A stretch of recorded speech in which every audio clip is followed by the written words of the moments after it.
حرام وحيث ما كنتم فولوا وجوهكم شطره وإن الذين أوتوا الكتاب ليعلمون أنه الحق من ربهم وما الله بغافل عما يعملون صدق الله العلي العظيم۔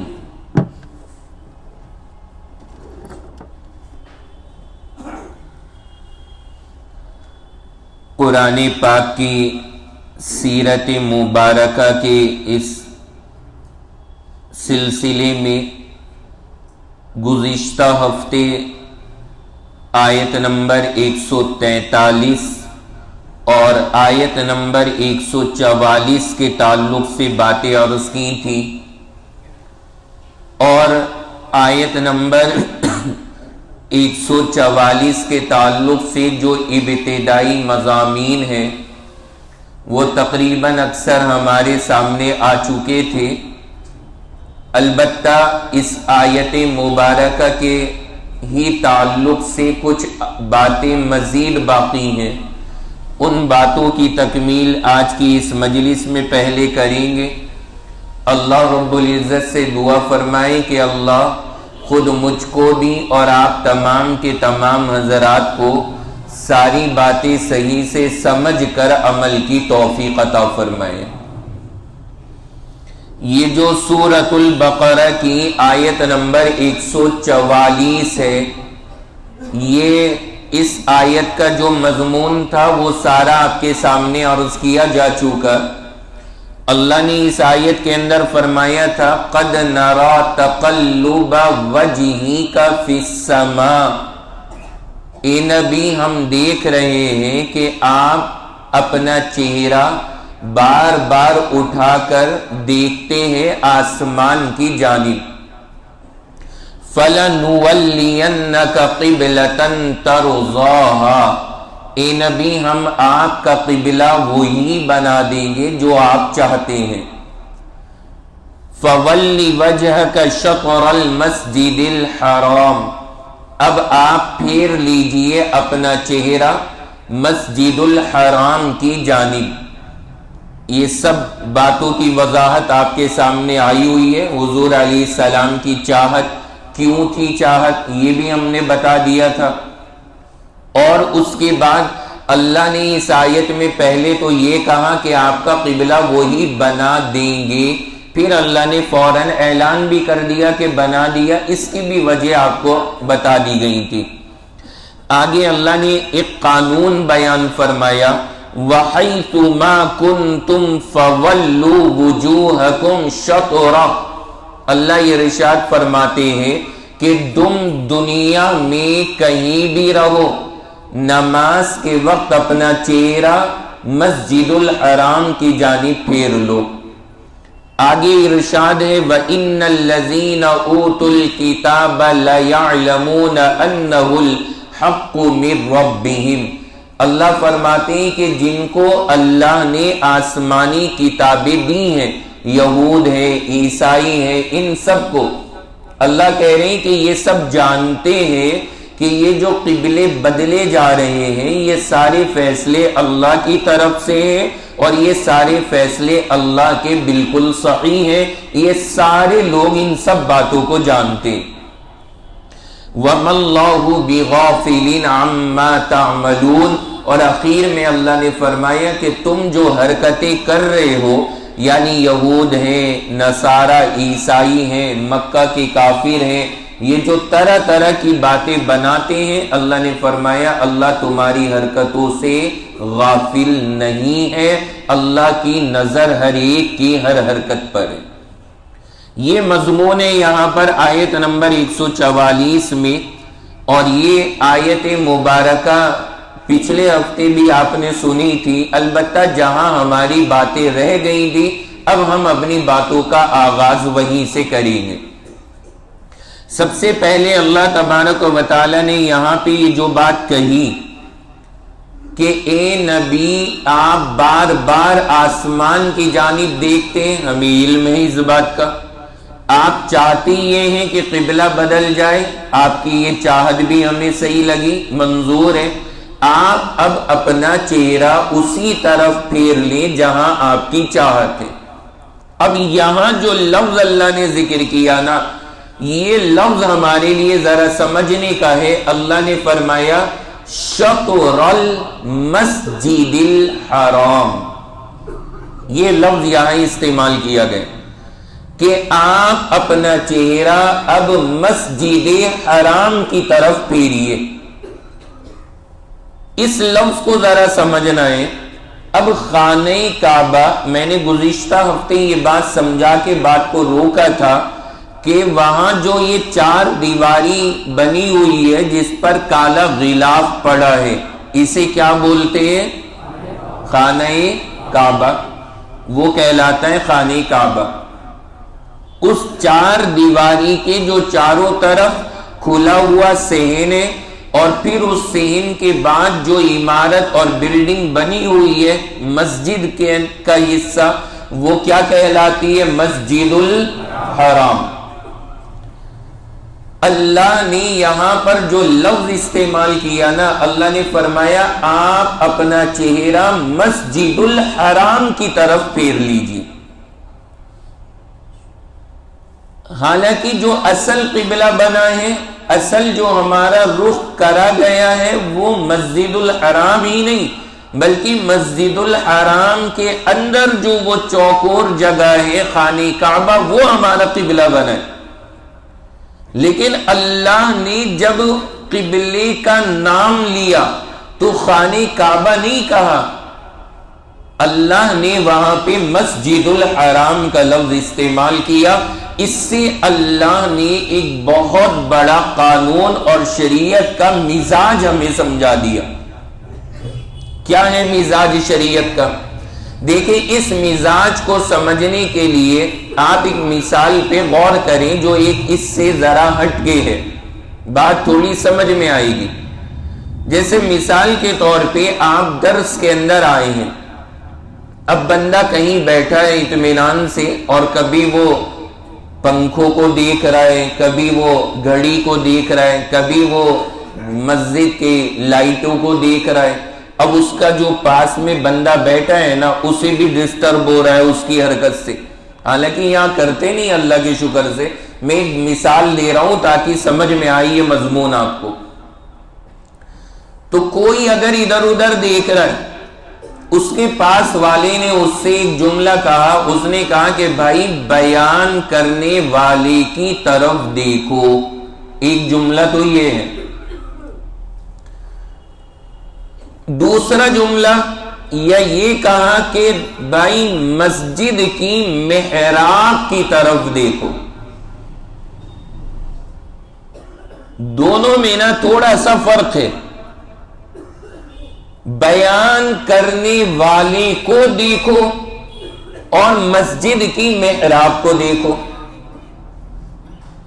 دونوں میں تھوڑی سی بنیادی جو بات پائی جا رہی ہے کہ اگر یہ کہا کہ بیان کرنے والے کو دیکھو تو مطلب کیا ہوگا کہ بالکل بس تمہیں نظر وہی جما کے رکھنی ہے، اتنی سی بھی انچ کے حساب سے ادھر ادھر نہیں ہونی چاہیے۔ اگر یہ لفظ کہا بیان کرنے والے کو دیکھو، یعنی کچھ انچ بھی دائیں بائیں نہ ہو۔ لیکن اگر یہ لفظ استعمال نہ کر کے یہ کہہ دیا کہ محراب میں دیکھو، محراب میں دیکھو، تو اب جو ہے نا مطلب تو یہ ہوا کہ بھائی دائیں بائیں اوپر نیچے نہ دیکھ کے سامنے دیکھو۔ لیکن اب جو ہے نا بالکل بیان کرنے والی ہی پہ نہیں معاملے کو ٹیکا گیا، ہلکی سی اس سائیڈ میں آزادی دے دی گئی۔ تھوڑا سا ادھر ادھر بھی نظر چلی جائے لیکن وہ سامنے تو کوئی حرج کی بات نہیں ہے۔ دونوں میں فرق سمجھ رہے ہیں نا آپ حضرات؟ تو پہلا میں نے کیا بتایا کہ یہ کہا جائے کہ بیان کرنے والے کو دیکھنا ہے، تو اس کا مطلب یہ ہوگا کہ ذرا سا 1-2 انچ بھی دائیں بائیں کرنے کی اجازت نہیں ہے۔ اور اگر یہ کہا گیا محراب کی طرف دیکھو تو مطلب یہ ہوگا کہ اب خالی بیان کرنے والے ہی پہ نہیں بلکہ تمہارے لیے گنجائش ہے بیان کرنے والے کو دیکھ سکو تو دیکھ لو، اگر اس پر بھی نظر ٹکائے پریشانی ہو تو ہلکا پھلکا اس سے دائیں بائیں بھی دیکھ لو گے تب بھی کوئی حرج کی بات نہیں ہے، البتہ نظر سامنے رہنی چاہیے۔ دونوں لفظوں سے آپ نے فرق سمجھ لیا ہوگا کہ پہلے والے جملے کے اندر کیا پابندی ہو رہی ہے، جو پابندی دوسرے والے جملے میں نہیں ہو رہی۔ بالکل یہی معاملہ نا اللہ نے یہاں پہ فرمایا، اللہ کا انداز ہے، اللہ نے فرمایا کہ تم اب اپنا رخ مسجد الحرام کی طرف کر لو۔ اب خانہ کعبہ اتنا اچھا ہے درمیان میں، اور مسجد الحرام تو ماشاءاللہ ہم نے دیکھا ہے کہ کس قدر عظیم الشان، چاروں طرف دور تک بنی ہوئی مسجد ہے، کتنا بڑا یہ احاطہ ہے۔ اب اللہ اگر یہ فرما دیتے کہ تمہارا رخ خانہ کعبہ کی طرف ہو، اب اگر دنیا کے اندر کوئی آدمی نماز پڑھتا اور رخ اس جانب کرتا، ہوتا اس کا رخ اسی طرف مغرب کی جانب، لیکن ذرا سا خانہ کعبہ، اب مغرب کی پوری سائیڈ میں تو خانہ کعبہ نہیں ہے نا، وہ تو اتنی سی جگہ میں آ رہا ہے، اگر اس کا رخ ذرا سا بھی دائیں بائیں ہو جاتا تو اس کی نماز نہیں ہوتی۔ لیکن اللہ نے لفظ کو بدلا ہے، یہاں پہ اللہ نے فرمایا خانہ کعبہ کی طرف نہیں، مسجد الحرام کی طرف۔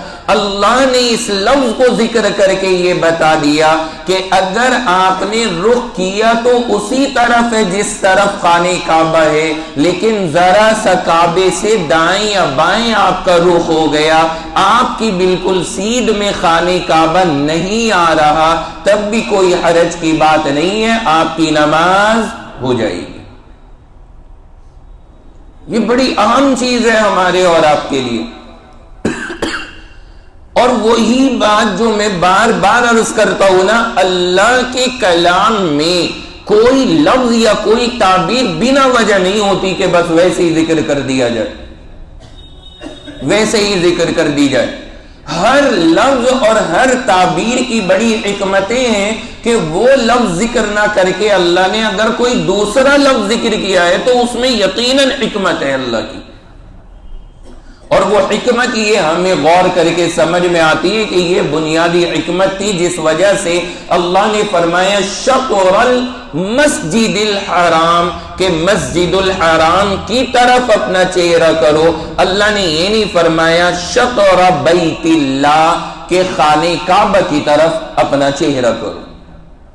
اگر خانہ کعبہ کا لفظ ہوتا تو ذرا سا بھی فرق اگر پڑتا تو نماز نہ ہوتی۔ اللہ نے مسجد الحرام کا لفظ ذکر کر کے تھوڑی سی آزادی پیدا فرمائی ہے کہ رخ تمہارا ہونا ادھر ہی چاہیے، لیکن اگر خانہ کعبہ ہلکا سا ادھر یا ادھر ہو جائے تو اس سے فرق نہیں پڑتا، جیسے کہ اس جملے میں آزادی ہے کہ محراب کی طرف دیکھو۔ اب جو بندہ بیان کرنے والے کو دیکھے، ظاہر سی بات ہے وہ بھی سامنے نہیں دیکھ رہا ہے، اور جو بندہ محراب کو دیکھے وہ بندہ بھی سامنے نہیں دیکھ رہا ہے، تو یہی مطلب ہے بس ہمارا رخ اس جانب ہو جائے بس کافی ہے۔ اب بالکل ہماری سیدھ میں خانہ کعبہ آئے یا نہ آئے، ہلکا پھلکا ادھر ادھر ہو جائے تو اس سے نماز پہ کوئی فرق نہیں پڑے گا، نماز ادا ہو جائے گی۔ اور یہ مسئلہ اسی لفظ سے علماء نے نکالا ہے، شطر المسجد الحرام، اللہ نے جو یہ لفظ استعمال کیا۔ تو اللہ کے کلام کی یہ نزاکتیں ہیں، اگر ہم اور آپ غور کریں تو کتنی زیادہ باتیں سمجھ میں آتی۔ چنانچہ علماء نے یہاں پھر اس کے اوپر ایک بات لکھی کہ جو بندہ خانے کعبہ کے چاروں طرف کھڑے ہو کر کے نماز پڑھے گا، یعنی وہاں پہ مسجد الحرام میں نماز پڑھ رہا ہے، اس کے لیے تو وہی معیار ہے کہ اس کے بالکل سامنے کعبہ ہونا چاہیے، اس کے لیے وہی معیار ہے، کیونکہ وہ وہاں کر سکتا ہے نا، وہ سامنے موجود ہے خانے کعبہ۔ لیکن جو بندہ مسجد الحرام سے باہر ہے اور اس مسجد کے اندر نہیں ہے، اس کے اور خانے کعبہ کے بیچ میں عمارتیں اور بلڈنگیں ہیں، اب اسے کعبہ نظر نہیں آ رہا، تو علماء نے فرمایا اب بس اس طرف منہ کر لینا کافی ہے جس طرف کعبہ ہے، اب چاہے بالکل اس کے سامنے کعبہ پڑے یا نہ پڑے کوئی حرج کی بات نہیں ہے، نماز ادا ہو جائے گی۔ بھائی آپ حضرات سمجھ گئے نا یہ مفہوم جو یہ آیت مبارکہ کا ہے، اس سے ہمیں یہ اللہ کا جو نظام ہے اور یہ قانون ہے یہ بڑا واضح انداز میں سمجھ میں آتا ہے کہ اللہ نے یہاں پر یہ لفظ استعمال فرما کے بندوں کے لیے تھوڑی آسانی پیدا فرما دی۔ اب آج کل بہت سارے لوگ نا یہ کہیں گے کہ نہیں اب تو اتنی اچھی ٹیکنیک آ گئی ہے، ایسی چیزیں ایجاد ہو گئی کہ ایگزیکٹلی پتہ لگ جائے گا کہ کدھر رخ ہو رہا ہے۔ تو ایک بات یاد رکھنا، اسلام سائنس کی چیزوں کے حقوق کا محتاج نہیں ہے، اسلام نے کوئی بھی قانون آپ کو ایسا نہیں دیا جس میں سائنس کی ترقی یافتہ چیزوں کی ضرورت پڑے۔ یہ بالکل بنیادی مذہب ہے، یعنی چاہے یہ سائنس رہے یا نہ رہے، اسلام نے ہمیں وہ قانون دیے کہ بندہ بغیر کسی پریشانی کے اسلامی تعلیم پر عمل کر سکے۔ اب یہ چاہے کتنے ہی آج کے زمانے میں ایجادات ہو جائیں جو بالکل خانے کعبہ کا بتا دیں کہ آپ کا رخ کتنے ڈگری ادھر ادھر ہے، کتنے ہی ہو جائے، لیکن ابھی تو ایجاد ہو گئی اور جو ابتدائی دور تھا وہاں تو نہیں تھا، اس میں کیا کر دیں، اور آگے کی کیا گارنٹی ہے، کیا رہے گا کیا نہیں رہے گا، کوئی بھروسہ نہیں ہے۔ اس لیے یہ بات یاد رکھنا کہ اسلام نے ہمیں وہ چیز دی ہے کہ بندہ کہیں بھی ان چیزوں کا محتاج نہ رہے، بغیر اس کے بھی اسلام کی بنیادوں پر عمل کر سکے۔ یہ آسان نسخہ ہے، بس آپ کو یہ پتہ کرنا ہے کہ ہے کس طرف، بس جس طرف ہو آپ اس طرف رخ کریں اور اپنی نماز کو ادا کریں۔ یہ مسئلہ یہاں پر ہو گیا۔ اب اس سے ایک اور بات سامنے آ گئی، اب ہمارے یہاں ہندوستان میں یہ طے ہے کہ قبلہ خانے کعبہ مغرب کی جانب ہے۔ اب مغرب کا مطلب کیا ہوا؟ مغرب کا مطلب ہوا ویسٹ، تو جو یہ ویسٹ ہے وہی مغرب ہے، اسی جانب قبلہ بڑھتا ہے۔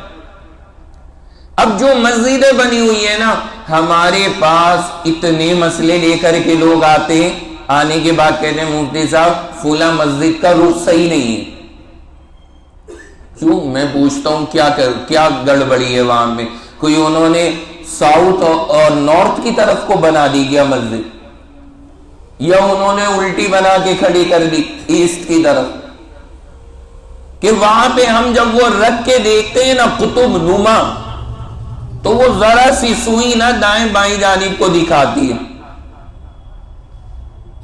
اب کئی جگہ لوگ لے کر کے بھی چلے گئے کہ مسئلہ الجھ رہا ہے، اختلاف ہو رہا ہے، آپ چلیں اور مسجد کا قبلہ چیک کریں کہ رخ صحیح ہے یا نہیں۔ اب وہاں گئے تو پتہ ہے کیسے چیک کرتے؟ بالکل محراب میں امام کے سجدہ کرنے کی جگہ وہ قطب نما رکھیں گے، موبائل کے اندر بھی آتے ہیں وہ نیویگیشن دکھانے والے کہ کس جانب قبلہ، اب وہ وہاں رکھ کر کے دکھائیں گے کہ دیکھیں قبلے کی سوئی جو ہے یہاں ہے قبلہ، اور یہ جو رخ ہو رہا ہے اس سے ہلکا سا 2 ڈگری ادھر کو ہو رہا ہے، ہلکا سا دائیں یا بائیں ہو رہا ہے۔ تو اگر یہ مسئلہ کہیں پر پیش آ جائے تو اب آپ حضرات بہت آسانی کے ساتھ جواب دے سکتے ہیں کہ اس سے کوئی فرق نہیں پڑتا، ہو رہا ہے ہوتا رہنے دو، کوئی حرج کی بات نہیں ہے۔ رخ اگر اس کا جانب مغرب ہے، اگر ویسٹ کی جانب ہے تو تھوڑا بہت آگے پیچھے ہونے سے فرق نہیں پڑے گا، نمازیں ادا ہو جائیں گی، کرتے رہو۔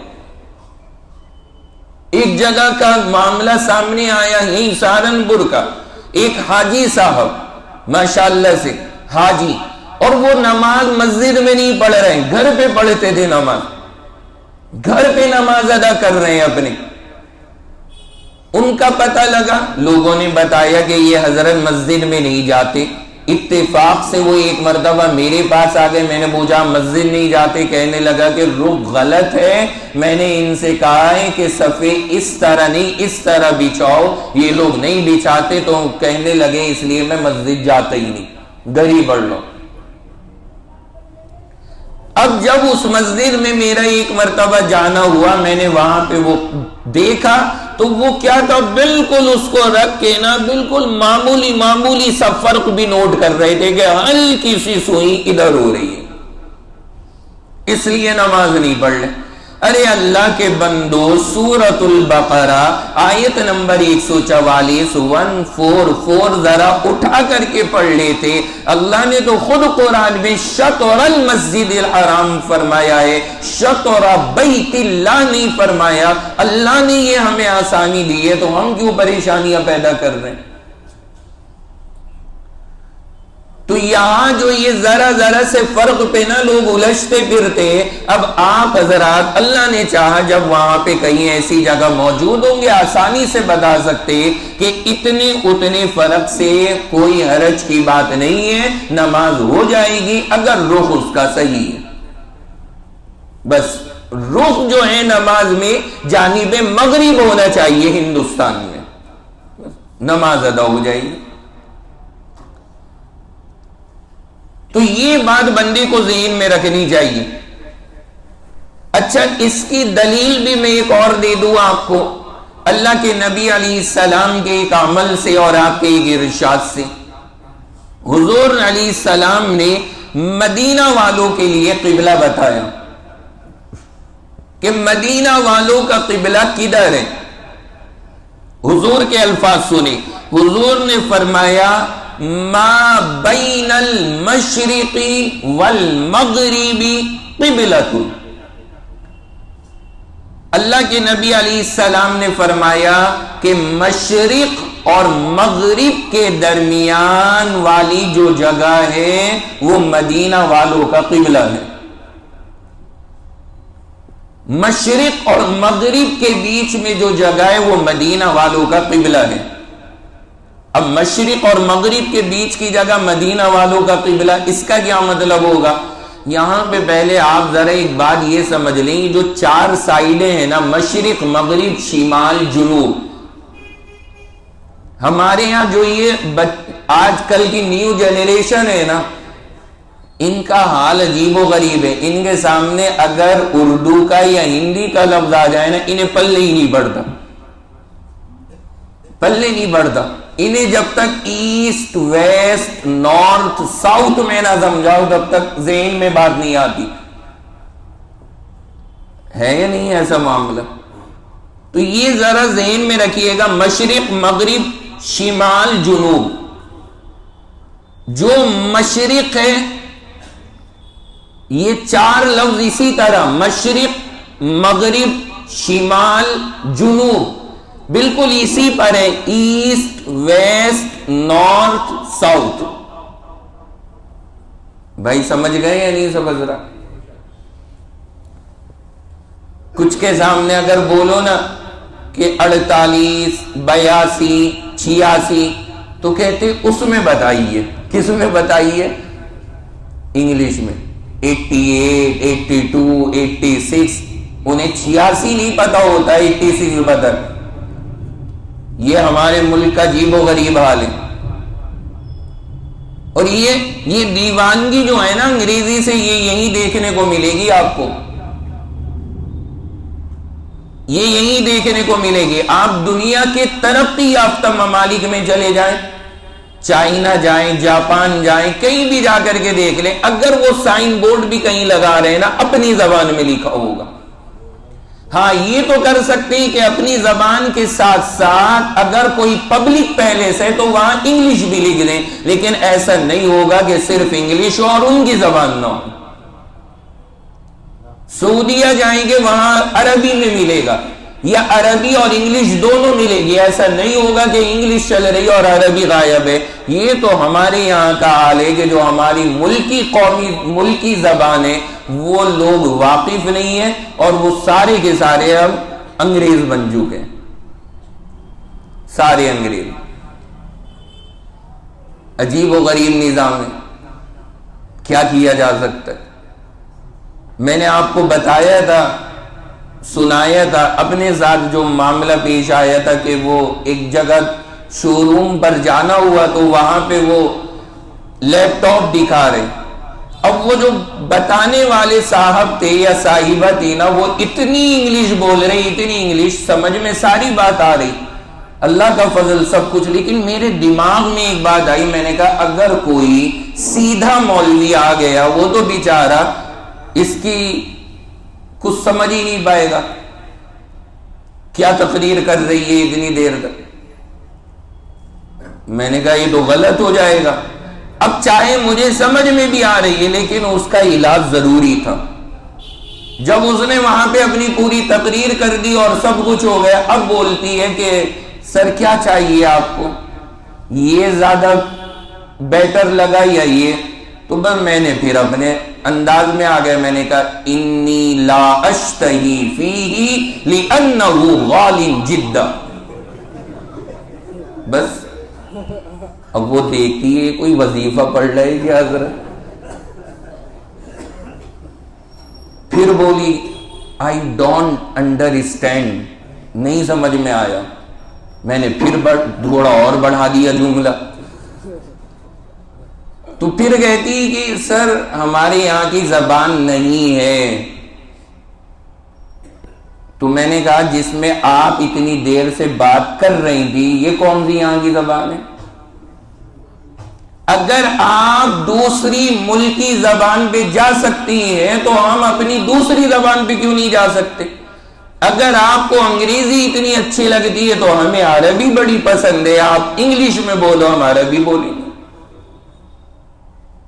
اور ورنہ اگر نہیں ہے عربی، نہیں ہے فارسی، نہیں ہے یہ چیزیں سمجھنے کی تو پھر ٹھیک ہے، جو ملکی زبان ہے وہ بولیں تو ہم بھی اسی میں رہیں گے۔ تو یہ ہمارے یہاں کا عجیب کلچر، اس کو اسٹینڈرڈ سمجھ لیا جاتا ہے۔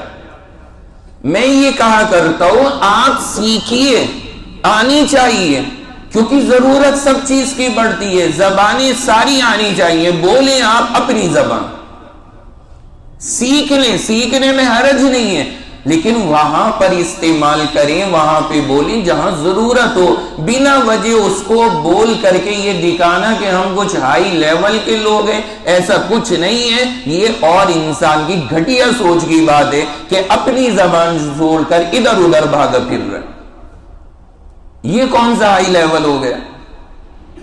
بہرحال میں عرض یہ کر رہا تھا، یہ ایسٹ ویسٹ نارتھ ساؤتھ، تو ایسٹ کیا ہے؟ مشرق، ویسٹ کیا ہے؟ مغرب، نارتھ کیا ہے؟ شمال، اور ساؤتھ کیا ہے؟ جنوب۔ پھر سنائیے تاکہ یہ چاروں لفظ یاد ہوں۔ ایسٹ کے لیے کیا لفظ ہے؟ مشرق۔ ویسٹ کے لیے کیا ہے؟ مغرب۔ نارتھ کے لیے کیا ہے؟ شمال۔ جنوب کے لیے کیا ہے؟ ساؤتھ۔ یہ چار لفظ ہیں، سنا ہے نا یہ الفاظ ہمارے یہاں، جنوبی افریقہ، ساؤتھ افریقہ، تو کبھی وہ لفظ بول دیا جائے گا، کبھی یہ لفظ، وہی ساؤتھ ہے وہی جنوب ہے۔ اب یہاں ذرا بات آئی ہے جو میں عرض کر رہا تھا، اللہ کے نبی علیہ السلام نے فرمایا ما بین المشرق والمغرب قبلہ، حضور علیہ السلام ارشاد فرماتے ہیں مدینہ والوں کے لیے کہ مشرق اور مغرب کے بیچ کا جو حصہ ہے یہ قبلہ ہے مدینہ والوں کا. مدینہ والوں کا قبلہ جو پڑتا تھا وہ جنوب کی جانب پڑتا تھا، یعنی ساؤتھ میں. مدینہ والوں کا قبلہ ساؤتھ میں تھا، یعنی مدینہ میں جب، اور تھا کیا آج بھی ہے، مدینہ میں جب نماز کے لیے رخ کیا جائے گا تو رخ کدھر ہوگا؟ ساؤتھ میں. یہ ہے مدینہ کا قبلہ. لیکن اللہ کے نبی نے جو تعبیر اختیار کی نا اس پہ غور کیجئے. حضور نے فرمایا کہ مشرق اور مغرب کے بیچ میں جو حصہ ہے وہ مدینہ والوں کا قبلہ ہے. اب یہ ہمارے یہاں مشرق ہو گیا، ادھر ہمارے یہاں یہ مغرب ہو گیا، یہ ہمارے یہاں شمال ہو گیا، یہ جنوب ہو گیا. اب حضور کہہ رہے ہیں مشرق اور مغرب کے بیچ کا یہ جو پورا حصہ ساؤتھ کا ہے یہ مدینہ والوں کا کیا ہے؟ قبلہ. اب آپ یہ غور کریں کہ اس پورے حصے میں تھوڑی نا خانہ کعبہ بنا ہوا ہے. خانہ کعبہ تو اس کے ایک چھوٹے سے حصے میں، جتنی دور آپ کعبے سے ہوتے جائیں گے اتنے چھوٹے حصے میں آتا جائے گا کعبہ. لیکن اللہ کے نبی نے فرمایا کہ تم اپنا رخ جنوب کی جانب کر کے، ساؤتھ کی جانب کر کے نماز پڑھ لو، تمہاری نمازیں ادا ہو جائیں گی. اس سے بھی کیا سمجھ میں آیا کہ صرف اور صرف اس چار دیواری کی طرف رخ کرنا ضروری نہیں ہے، ہمارے لیے صرف اس جہت اور اس جانب رخ کرنا کافی ہے. اب چاہے بالکل سامنے ہو یا ہلکا پھلکا ادھر ادھر ہو جائے تو اس سے کوئی حرج کی بات نہیں ہے. یہ بہت آسان طریقہ ہے. اب ہمارے یہاں بھی ہندوستان کے اندر بھی بڑا آسان ہے ہمارے لیے معاملہ کہ ہمیں یہ دیکھنا چاہیے کہ مغرب کدھر ہے، ویسٹ کدھر ہے. بس جس جانب ویسٹ ہو آدمی تھوڑا بہت آئیڈیا کر کے اس جانب رک کر کے نماز پڑھ لے.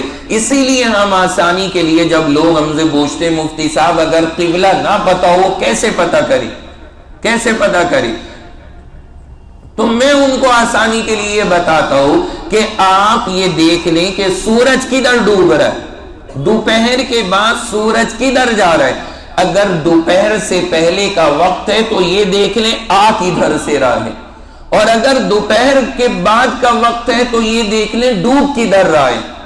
اگر آپ دوپہر سے پہلے، زوال سے پہلے پہلے کے وقت میں نماز پڑھ لیں تو جدھر سے سورج نکل رہا ہے بالکل اس کے الٹے کھڑے ہو کے نماز پڑھ لیجیے. سمجھ رہے ہیں نا؟ اور اگر دوپہر کے بعد کا مسئلہ ہو تو جس جانب سورج ڈوبنے جا رہا ہے، جس طرف اتر رہا ہے، آپ اس طرف رک کر کے نماز پڑھ لیں. آپ کو کسی چیز کی ضرورت نہیں پڑے گی، نماز ادا ہو جائے گی. آسانی ہے بالکل.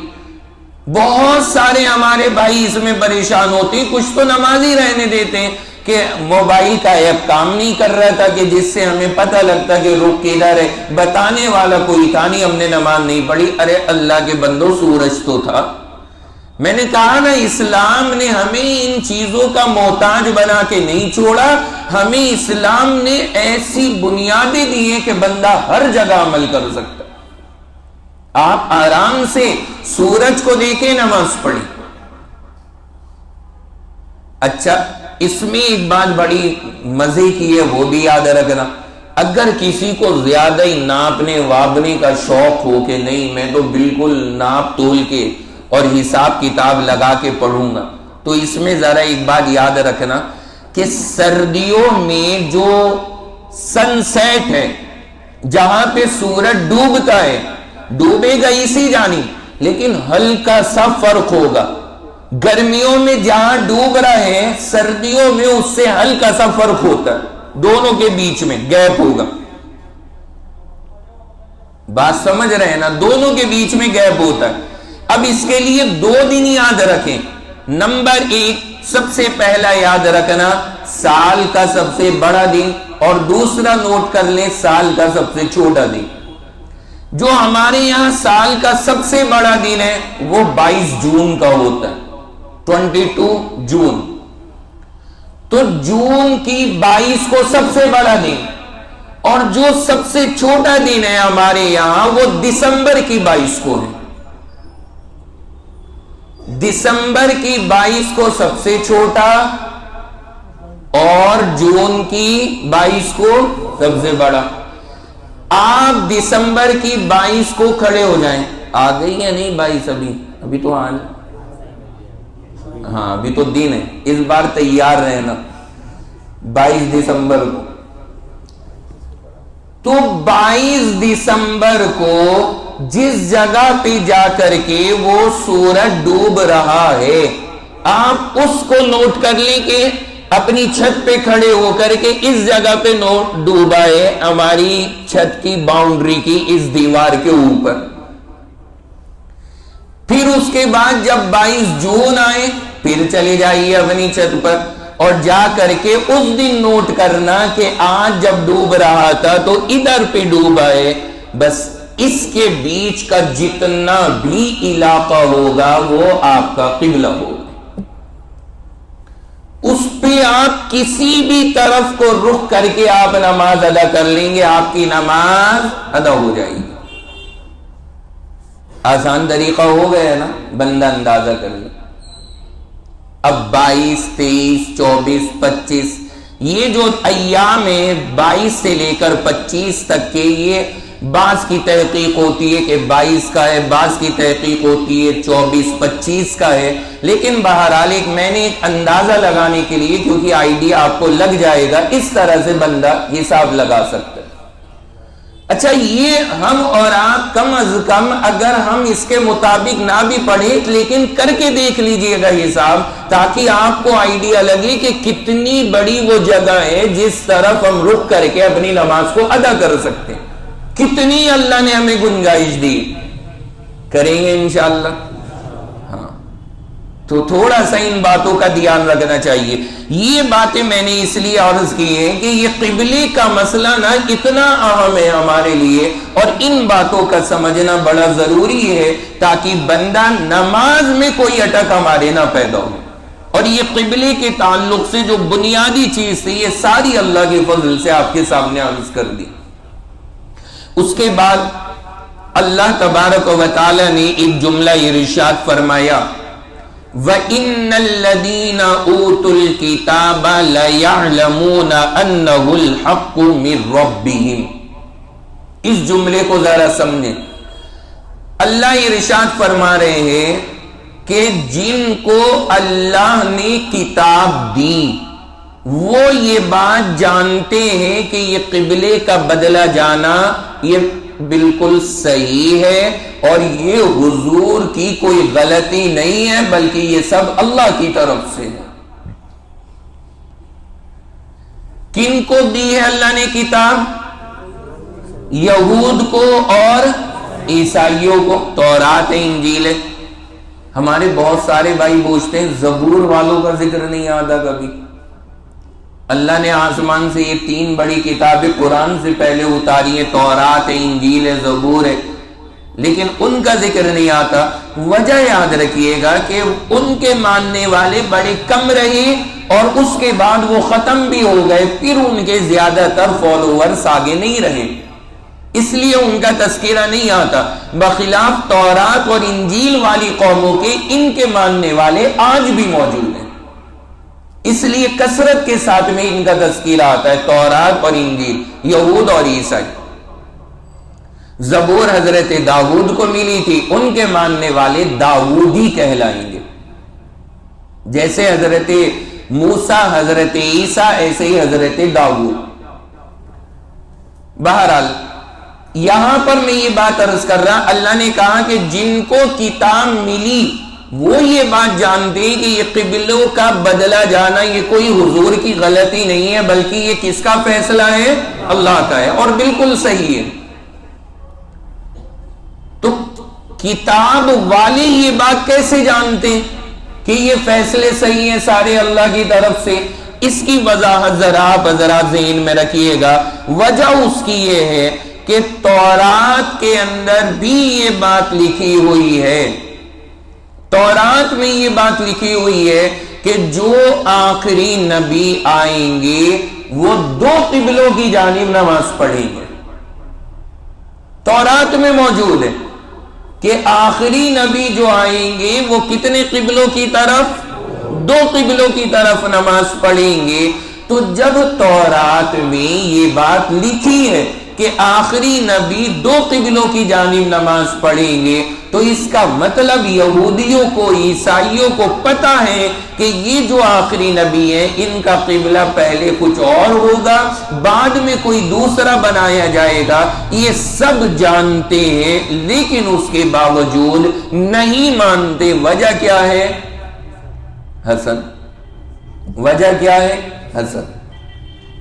تو یہ جو جملہ ہے اللہ کا، اس کو میں نے سمجھایا ہے کہ انہیں سب پتہ ہے، انہیں سب پتہ ہے کہ جو قبلہ یہ بدلا جا رہا ہے، اپنی زبانوں سے یہ تو اعتراض کر رہے تھے کہ یہ کیا مطلب ہے، کبھی ادھر کبھی ادھر، لیکن دل میں ان کے سب کے ہیں اور یہ جانتے کہ یہ بات بالکل صحیح ہے اور کوئی غلط بات اس کے اندر نہیں ہے، لیکن مان نہیں سکتے حسد کی وجہ سے۔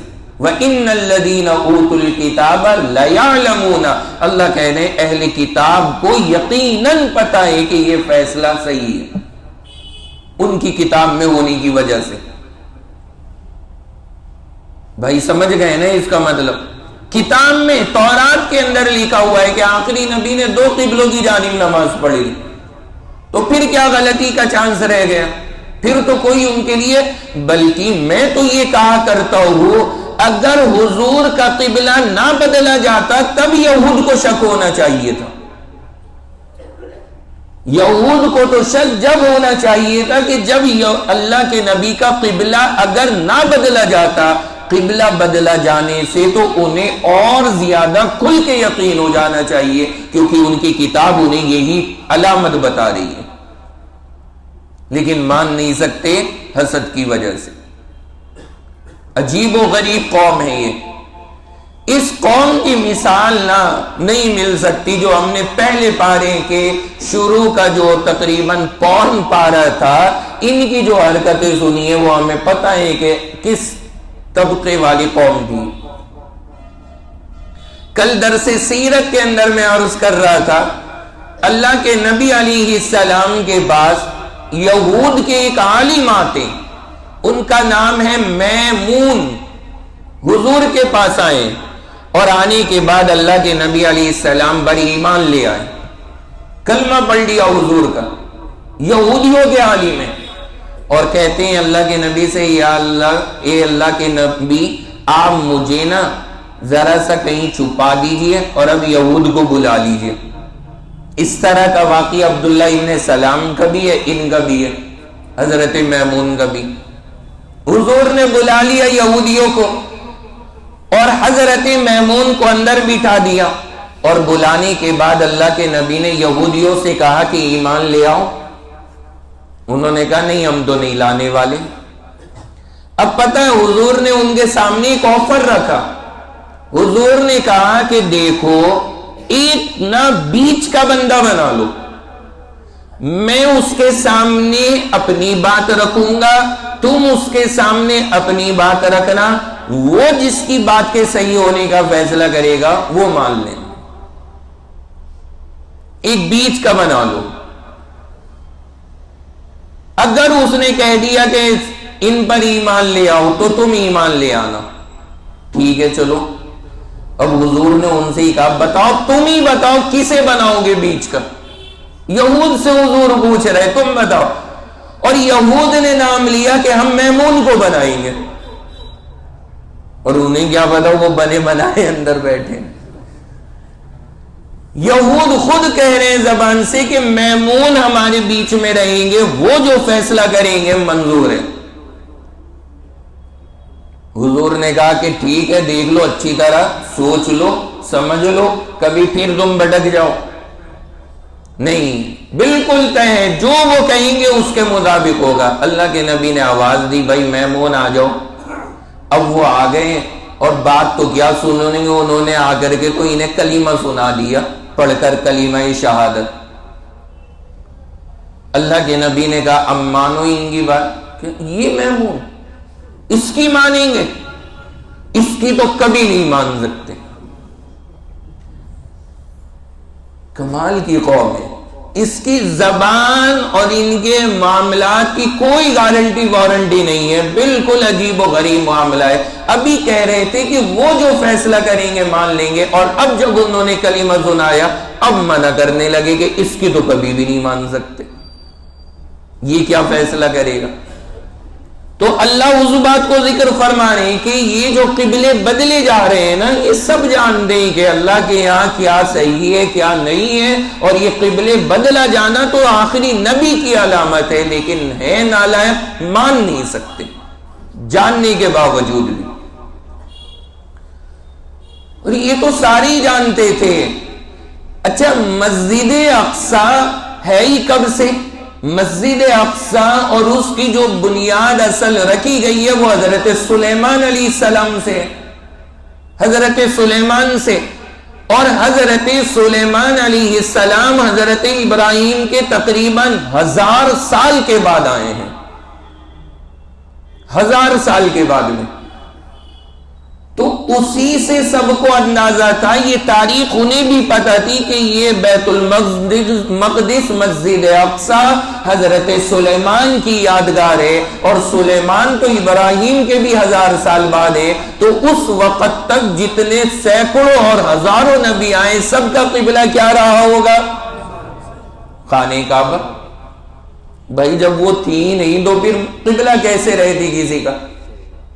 حضرت سلیمان سے تو اس کی تاریخ چلی ہے، اور حضرت سلیمان ابراہیم کے 1000 سال بعد آ رہے ہیں، لیکن سب کچھ پتا ہے لیکن مان نہیں سکتے۔ اللہ نے اسی کو ذکر فرما دیا، اللہ نے کھلا کہا وَإِنَّ الَّذِينَ أُوتُوا الْكِتَابَ، کہ جن کے پاس میں کتاب ہے یعنی تورات اور انجیل، لَيَعْلَمُونَ أَنَّهُ الْحَقُّ مِنْ رَبِّهِمْ، وہ یہ بات جانتے ہیں کہ قبلہ جو ہے جو بدلا گئے بالکل صحیح اللہ کی طرف سے۔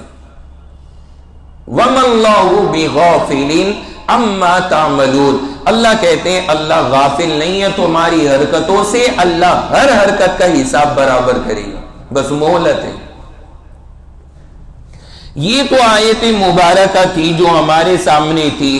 اب اخیر میں چونکہ یہاں پہ قبلے کا لفظ بار بار آیا، اور اللہ کا فضل ہے یہ آیات جو قبلے کے تعلق سے تھی یہ ہماری پوری ہو بھی گئی اور بات ہمیں سمجھ میں بھی آ گئی، لیکن قبلے کے تعلق سے کچھ اہم مسئلے ہیں، میں یہ چاہتا ہوں کہ وہ آپ کے سامنے میں عرض کر دوں، چونکہ ہم سب کے رات دن کی ضرورت قبلے کے تعلق سے پیش آتی ہے، تاکہ اپنی عملی زندگی میں قبلے کے مسئلوں پر عمل کرنا آسان ہو جائے، جو الگ الگ انداز کے مسئلے پیش آتے ہیں۔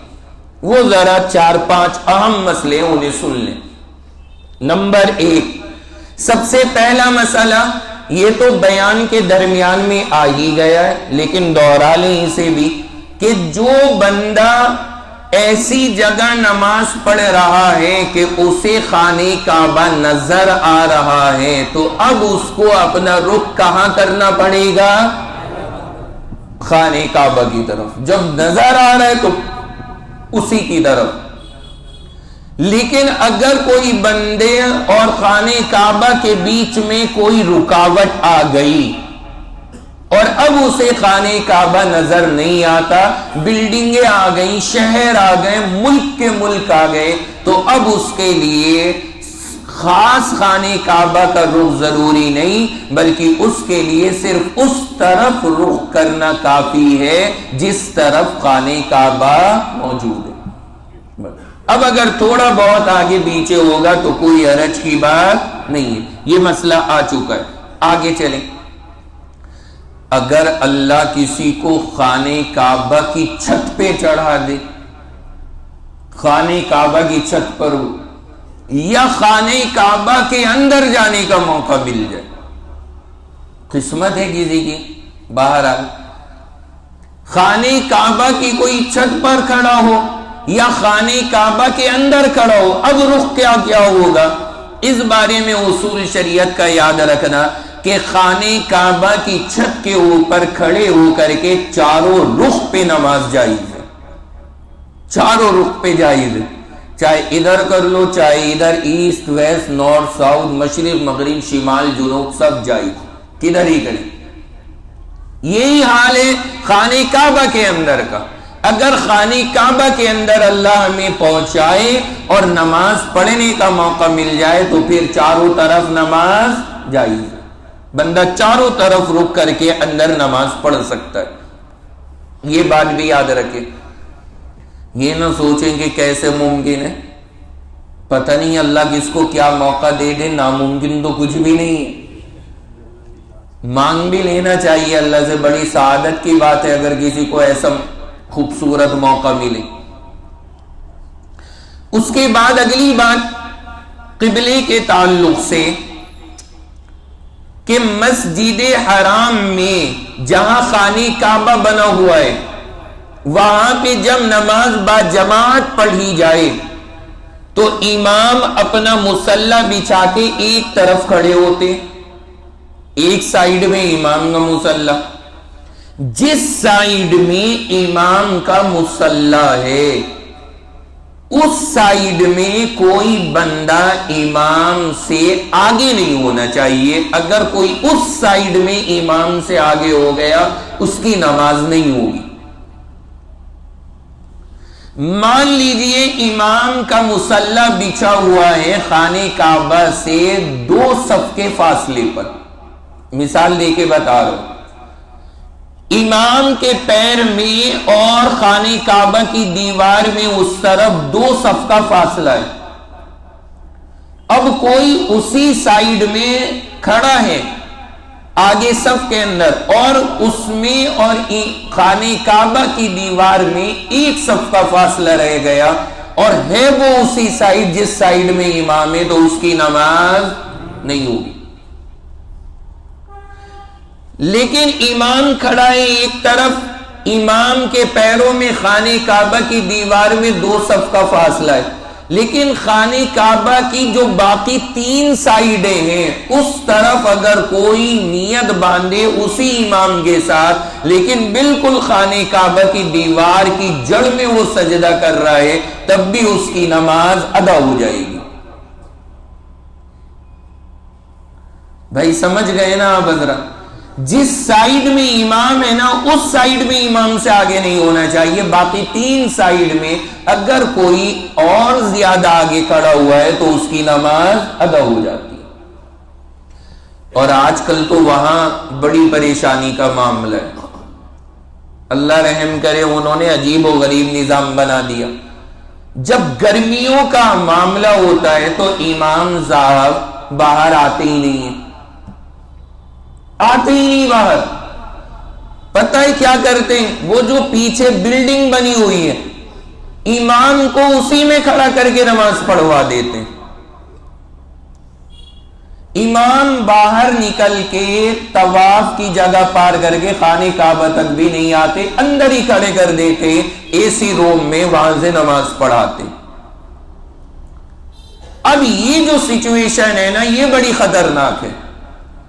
جو مسئلہ بھی میں نے آپ کو بتایا اس مسئلے کے حساب سے دیکھا جائے تو بلڈنگ کے اندر مان لیجئے امام کھڑا ہے، اب اس سائیڈ میں آگے وہ کھلا ہوا صحن جتنا ہے وہاں ہزاروں کی تعداد میں نمازی کھڑے ہوں گے، ان سب کی نماز نہیں ہوگی، نہیں ہوگی نماز۔ ہاں جس سائیڈ میں امام بلڈنگ میں کھڑا ہے اس سے ہٹ کے جو 3 سائیڈیں ہیں وہ چاہے بالکل خانہ کعبہ کے قریب تک ہو، اس میں نماز ہو جائے گی۔ بھائی میرے سمجھ رہے ہیں نہیں آپ؟ اور یہ میں اس لیے عرض کر رہا ہوں کہ جب وہاں پہ جائیں تو وہاں پر جانے کے بعد یہ آپ دیکھ لیا کریں کہ امام صاحب خانہ کعبہ پہ آ کے نماز پڑھا رہے ہیں یا نہیں پڑھا رہے ہیں، یا اندر بلڈنگ سے ہی پڑھا رہے ہیں۔ کیونکہ ماشاءاللہ سعودی حکومت کے یہاں کے یہ جو مسئلے ہیں نا ان کے یہاں سب چیزوں کی اجازت ہے، وہاں کوئی مسئلہ نہیں ہے، نہ وہ اطلاع کرتے نہ وہاں کوئی اعلان ہوگا، نہ آپ کو بتایا جائے گا، آپ کو پتہ بھی نہیں ہوگا امام کہاں کھڑا ہے، اور بندہ آرام سے نیت باندھ کے کھڑا ہے، حالانکہ امام اس کے پیچھے کھڑا ہے، امام اس کے پیچھے کھڑا ہے، بندے پڑھ رہے ہیں نماز آرام سے۔ تو اس لیے میں ایک بات یہ کہا کرتا ہوں، جب آپ وہاں پر جائیں اور نماز ادا کریں حرمین شریفین میں، آپ دیکھ لیں ذرا 2-4 نمازوں میں کہ آج کل امام حضرات باہر آ رہے ہیں یا اندر ہی سے امامت فرما رہے ہیں۔ اگر ائمہ حضرات باہر آ کے کھڑے ہو رہے ہیں خانہ کعبہ کے پاس تو پھر تو کوئی ایشو نہیں ہے، پھر آپ نماز پڑھ سکتے ہیں کہیں بھی۔ لیکن اگر وہ حضرات اندر ہو اور آپ کو خانہ کعبہ کے پاس امام نہ دکھے تو پھر آپ کو یہ چاہیے کہ جس جانب ائمہ کا حجرہ ہے جہاں سے وہ امامت کرتے ہیں، آپ 5 وقتہ نمازوں میں اس طرف نہ کھڑے ہو، اپنے آپ کو باقی 3 سائیڈوں میں سے کسی ایک سائیڈ کھڑا کیا کریں۔ سمجھ گئے آپ سب لوگ؟ تو اس کا ہمیں اور آپ کو اپنے طور پر اہتمام کرنا چاہیے، کیونکہ وہاں پہ اس کی طرف زیادہ توجہ نہیں ہے۔ یہ مسئلہ میں نے عرض کیا ہے تاکہ ہم اور آپ اس کا دھیان رکھیں۔ آپ 1-2 نمازیں پڑھیں گے آپ کو اندازہ لگ جائے گا، کیونکہ امام کے آنے اور جانے میں اتنی بھاری سیکورٹی ہوتی ہے، اتنا سخت حفاظتی انتظام ہوتا ہے کہ اگر آ رہے ہیں تو آپ کو محسوس ہوگا کہ ہاں بھائی امام آئے ہیں، نہیں آ رہے تو پتہ بھی نہیں لگے گا کہ کب تکبیر شروع ہو گئی، کب نماز کھڑی ہو گئی۔ بندے ہر جگہ اپنی جگہ نیت باندھ لیتے، ادھر والا سوچتا ہے ادھر ہوں گے، ادھر والا سوچتا ہے ادھر ہوں گے، ادھر والا سوچتا ہے ادھر ہوں گے، یہ کسی کو نہیں پتا ہے ہی کہیں نہیں، وہ کہاں ہے؟ اندر کمرے میں۔ وہ سارے لوگ اسی کشمکش میں رہ جاتے، اسی لیے لوگوں کو پتہ نہیں لگ پاتا۔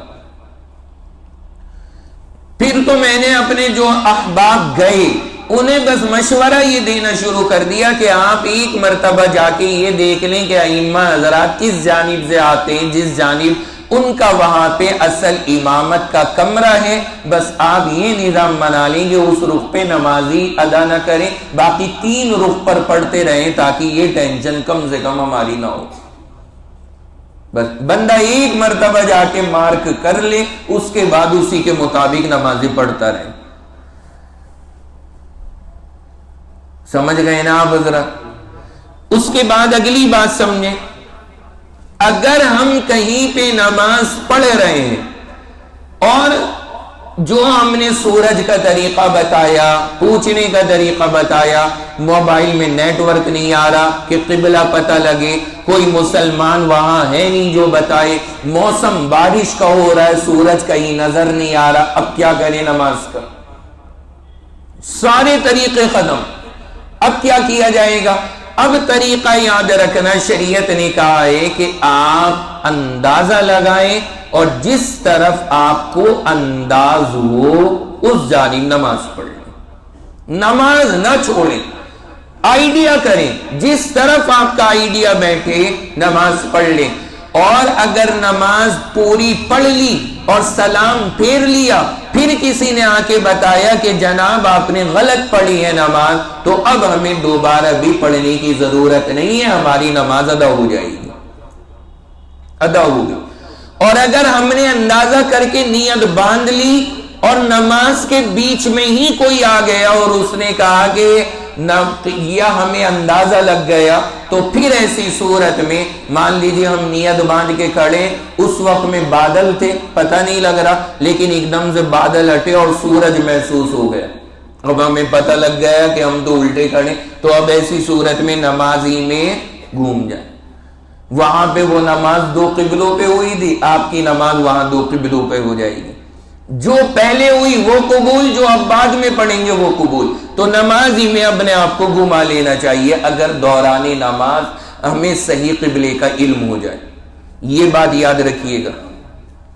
اسی طرح یہ بات ذہن کے اندر بٹھا لیں کہ اگر بندہ کہیں پر نماز پڑھ رہا ہے، یہ تو فرض نمازوں سے ہٹ کر کے نفل نماز پہ ہے، اگر جیسے ہم مثال کے طور پہ کار میں بیٹھ کے جا رہے ہیں، یا بائک پہ بیٹھے اور ہم چاہتے ہیں کہ کار پہ یا بائک پہ نماز پڑھیں، تو کیا ہم نماز پڑھ سکتے ہیں؟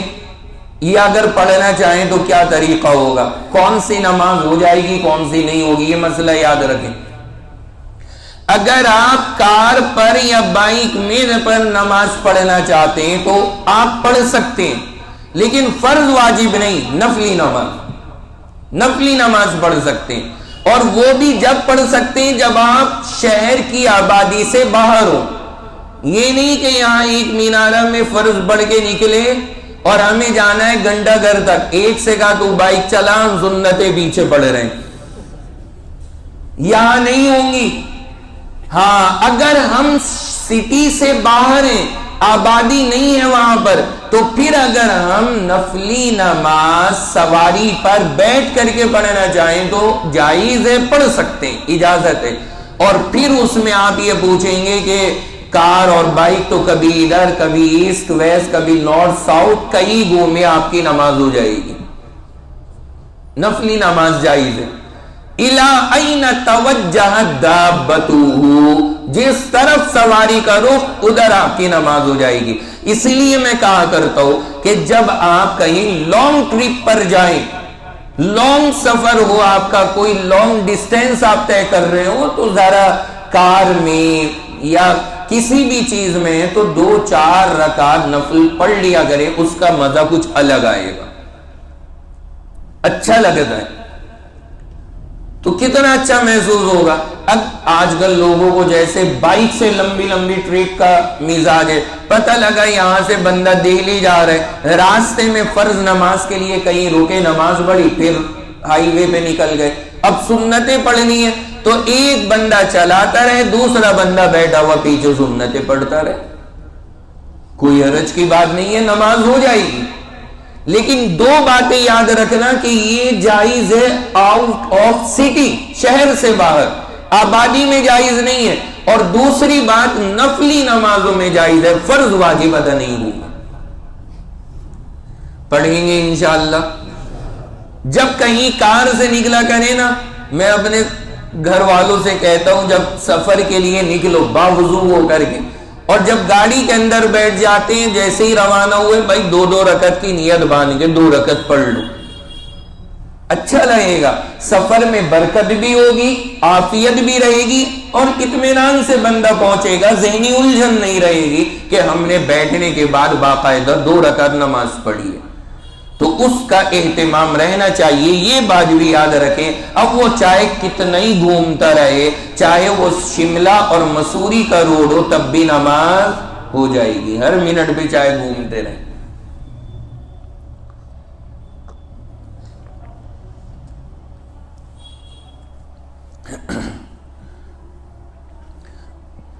اسی طرح اگلی بات یہ ذہن میں رکھنا کہ ٹرین وغیرہ میں جب ہمیں نماز پڑھنے کی نوبت آئے، ٹرین میں تو فرض بھی پڑھ سکتے ہیں اگر وہاں پہ کھڑے ہو کر ادا کرنے کی جگہ ہو، اور اگر ٹرین میں کھڑے ہونے کی جگہ نہیں ہے تو پھر ہم فرض نماز بیٹھ کر سیٹ پر نہیں پڑھ سکتے، اگر سیٹ پر بیٹھ کر کے نماز پڑھیں گے تو نماز نہیں ہوگی، اور اگر بھیڑ زیادہ ہو رہی ہے اور ہم کھڑے ہو کر کے نماز وہاں پر نہیں پڑھ سکتے، اتنی جگہ نہیں ہے وہاں پہ کہ کھڑے ہو کر کے ہم نماز پڑھیں، تو پھر بندے کے لیے آسان طریقہ یہی ہے کہ اس وقت میں بیٹھا رہے، نماز قضا ہو جائے، بعد میں جب اپنی ڈیسٹینیشن پہ پہنچے، جہاں پہ آپ اتریں، جو آپ کا ٹھکانہ ہو، وہاں جا کر کے نماز کی قضا کر لیں۔ لیکن فرض نماز ٹرین میں بھیڑ کی وجہ سے بھی بیٹھ کر کے جائز نہیں۔ یہ بہت غلطی عام ہے ٹرینوں میں، ہم نے کثرت کے ساتھ میں دیکھا ہے، لوگ سیٹ پر بیٹھ کر کے نیت باندھ لیتے۔ تو نفلی نماز کا مسئلہ الگ ہے، نفلی نماز ہو جائے گی، وہ ہم نے سنا، اس میں تو نہ قبلے کی شرط آ رہی ہے وہاں پہ اگر وہ آبادی سے باہر ہے، اور نہ ہی وہاں پہ کھڑا ہونا لازمی اور ضروری ہے، وہ ایک بات الگ ہے۔ لیکن فرض اور واجب ٹرین، بس یا کار میں یا بائک پہ تو ادا ہو ہی نہیں سکتے فرض واجب، ٹرین میں بھی جب ادا ہوں گے جب ہم کھڑے ہو کر ادا کرنے کی طاقت رکھیں. اچھا ہم نے ٹرین میں کھڑے ہو کر کے نیت باندھ لی اور مان لیجیے ٹرین چلتے چلتے ٹرن ہو جاتی ہے, گھوم جاتی ہے, تو اگر ہمیں نماز کے دوران پتہ لگ جائے کہ ٹرین پوری گھوم گئی ہے تو ہمیں بھی گھوم جانا چاہیے, ہم بھی گھوم جائیں. اور اگر ہمیں علم ہی نہ ہو کہ ٹرین گھومی ہے یا نہیں گھومی ہے تو پھر اگر ہم نے اپنی نماز پوری کر لی تو ہماری نماز ادا ہو جائے گی. قبلے کا پتہ کر کے ہم نے نیت باندھی اور پھر چاہے ٹرین گھوم بھی گئی لیکن ہمیں پتہ نہیں لگا تو ہماری نماز ادا ہو جائے گی. یہ اس لیے بتایا کہ بہت سارے لوگ ٹرین میں پوچھتے نماز ہم بتا دیتے ہیں قبلے کا آپ اندازہ کریں, اس طرح پتہ کریں, نیت باندھے پڑھ لیں. کہتے گھوم گئی تو ارے اللہ کے بندو ٹرین ایک دم سے نہیں گھوم جاتی, بات سمجھ رہے ہیں نا. ٹرین کوئی بس کی طرح نہیں ہے کہ ایک دم سے ایسے سیدھی چل رہی تھی اور ایسے ہو گئی. اگر گھومے گی بھی ادھر ادھر ہلکی پھلکی ہوگی تو اتنی رہے گی نا 22 دسمبر اور 22 جون کے بیچ میں. اگر ہلکی پھلکی ادھر ادھر ہوئی بھی تو 22 دسمبر 22 جون کے بیچ میں تو پھر بھی کوئی ٹینشن نہیں ہے. تو بندے کو نا اتنا زیادہ پھر نہیں الجھنا چاہیے کہ اتنی گھوم گئی. بھائی اتنی گھومنے کا ٹائم کیوں دے رہے ہو, جلدی سے نماز پڑھو, ختم کرو. سورہ بقرہ آل عمران تھوڑی پڑھنی ہے, وہاں چھوٹی سی صورتیں بندہ پڑھے اور نماز کو مکمل کرے. تو اس لیے ٹرین کے بارے میں یہ بات یاد رکھیے گا کہ اگر ہمیں گھومنے کا علم ہو جائے اور یہ پتہ لگ جائے کہ پوری طرح سے گھوم گئی ہے تو پھر ہمیں بھی نماز میں گھوم جانا چاہیے. اور اگر ہمیں پتہ ہی نہیں لگا اور ٹرین گھوم بھی گئی تو بھی ہماری نماز ادا ہو جائے گی. تو بس زیادہ پتہ لگانے کی ضرورت ہی کیا ہے, چپ چاپ نماز پہ دھیان دیں, نیت باندھ کے پڑھ ڈالیں, نماز پہ توجہ رکھیں, اس کے گھومنے گھامنے پہ نہ دیا کریں توجہ. اس کے بعد اگلی چیز ذہن نشین فرما لیں کہ اگر کوئی بندہ نماز پڑھ رہا ہے اور نماز پڑھنے کے دوران اس کا سینہ قبلے سے پھر گیا, کبھی کبھی ہو جاتا ہے ایسا کہ نماز کے دوران سینہ قبلے سے پھر گیا, تو اگر بغیر عذر کے بغیر کسی وجہ کے آدمی نے اپنا سینہ پھیر لیا قبلے سے تو جیسے ہی سینہ پھیرے گا فوراً نماز ٹوٹ جائے گی, فوراً نماز ٹوٹ جائے گی. سینہ قبلے سے پھیرنا جائز نہیں. جیسے مثال کے طور پہ ہم قبلہ رخ ہو کر کے نیت باندھ کے نماز پڑھ رہے ہیں, چل رہی ہے نماز. اب نماز کے دوران ہمارے پاس میں کھڑکی ہے, نیچے کسی نے آواز دی, اب بندہ ایسے اپنے آپ کو موڑ کر اور ایسے جھانک کے دیکھ رہا ہے نیچے, پھر آ کر کے پڑھنے لگتا ہے, تو نماز نہیں ہوگی. چاہے 1 سیکنڈ کے لیے اس نے پھیرا ہو, نماز ٹوٹ جائے گی.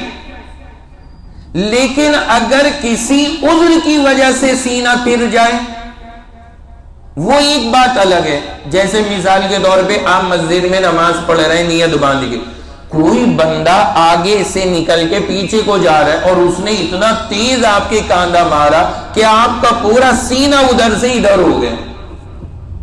یہ ہو جاتا ہے کبھی کبھار. تو اب یہ جو ہے عذر کی وجہ سے ہوا, عذر کی وجہ سے ہوا. اس صورت میں مسئلہ یاد رکھنا کہ اگر وہ سینہ ہم نے 3 بار سبحان ربی الاعلی پڑھنے میں جتنی دیر لگتی ہے اس سے کم دیر پھرا رہا اور اس سے پہلے ہی ہم نے صحیح کر لیا تو نماز صحیح رہے گی. اور اگر اتنی دیر پھیر کر کے رکھا کہ جس میں 3 بار سبحان ربی الاعلی پڑھا جا سکتا ہے تو نماز ٹوٹ جائے گی, تب نماز ٹوٹ جائے گی. یہ مسئلہ بھی یاد رکھنے کے قابل ہے. اچھا ایسا ہوتا نہیں ہے عموماً, اگر کوئی آپ کے ہاتھ مار گیا یا کچھ ٹچ ہو گیا آپ کا پھر بھی گیا تو بندہ فوراً سیدھا ہو جاتا ہے, تو اس سے نماز پہ کوئی فرق نہیں پڑے گا اور نماز ادا ہو جائے گی. لیکن اگر اتنا جلال آ گیا کہ اس نے ہاتھ مارا، ہمارا سینہ پھرا اور ہم اسے گور کر کے دیکھتے رہے گیٹ تک کہ اس کو دیکھ لوں تاکہ بعد میں نپٹوں گا، تو پھر اگر ہم نے اتنی دیر نظر جمائی تو نماز ٹوٹ جائے گی۔ اس لیے بہتر ہے کہ وہاں حساب کتاب کو بعد میں چھوڑیں، اپنا سینہ فوراً قبلے کی طرف رخ کر لیں تو نماز ہو جاتی ہے۔ بھائی سمجھ گئے نا یہ بھی مسئلہ؟ اور آخری جو مسئلہ ہے وہ ذہن کے اندر رکھنا کہ سینہ اگر نماز سے پھرا ہے تو یہ بات ہے جو عرض کی کہ اگر ہم نے جان کے بغیر عذر کے پھیرا ہے تو جیسے ہی پھرے گا چاہے 1 سیکنڈ کے لیے ہو نماز ٹوٹ جائے گی، اور اگر عذر کی وجہ سے پھرا ہے، کسی نے دھکا مار دیا یا کچھ اور مسئلہ پیش آ گیا اس کی وجہ سے ہوا ہے، تو 3 بار تسبیح سے کم میں ہمیں صحیح کر لینا چاہیے تو بچ جائے گی، ورنہ ٹوٹ جائے گی۔ اگر کسی کا سینہ نہ پھرے، صرف چہرہ گھومے اس کا، اب اس کا کیا حکم ہے؟ یعنی کوئی بندہ کھڑا تھا قبلے کی طرف چہرہ کر کے اور اس نے نماز میں اپنا چہرہ بالکل دوسری جانب پھیر لیا جیسے سلام میں، اور سینہ صحیح ہے، چہرہ بالکل دوسری طرف پھیر لیا، تو نماز ہوگی یا نہیں ہوگی؟ اس کا مسئلہ یاد رکھنا کہ صرف اگر چہرہ پھیرا ہے تو بندے کی نماز ہو جائے گی، نماز نہیں ٹوٹے گی، البتہ چہرے کا پھیرنا مکروہ تحریمی ہوگا۔ مکروہ تحریمی کا مطلب بندہ گناہگار بھی ہوگا، نماز کا ثواب بھی ختم ہوگا، یہ سارا مسئلہ اس کے ساتھ پیش آئے گا، لیکن بہرحال اس کی نماز ادا ہو جائے گی، نماز ہو جائے گی۔ تو یہ چیز بھی یاد رکھنے کے قابل ہے کہ سینے کا مسئلہ الگ ہے اور چہرے کا مسئلہ الگ ہے۔ چہرے کے اندر یہ بات ہے جو آپ کے سامنے اور اس کی یاد رہے گا۔ یہ چہرے والے پہ مجھے ایک بات یاد آئی، ایک مرتبہ ہم لوگ ریلوے اسٹیشن پر تھے اور نماز ادا کر رہے، اللہ کا کرنا سامان جو رکھا تھا ہمارے بائیں سائیڈ میں رکھا تھا اور ہم لوگ تھوڑی سی وہاں سے دور نماز پڑھنے لگے۔ اب جب ہم نماز کے لیے مصلی بچھا رہے، تیاری کر رہے، اسی دوران ایک بندہ جو تھا نا وہ ذرا سامان کے قرب و جوار میں گھومتا ہوا ایسا لگ رہا تھا، مجھے پہلے ہی ڈاؤٹ ہو رہا تھا اس پر۔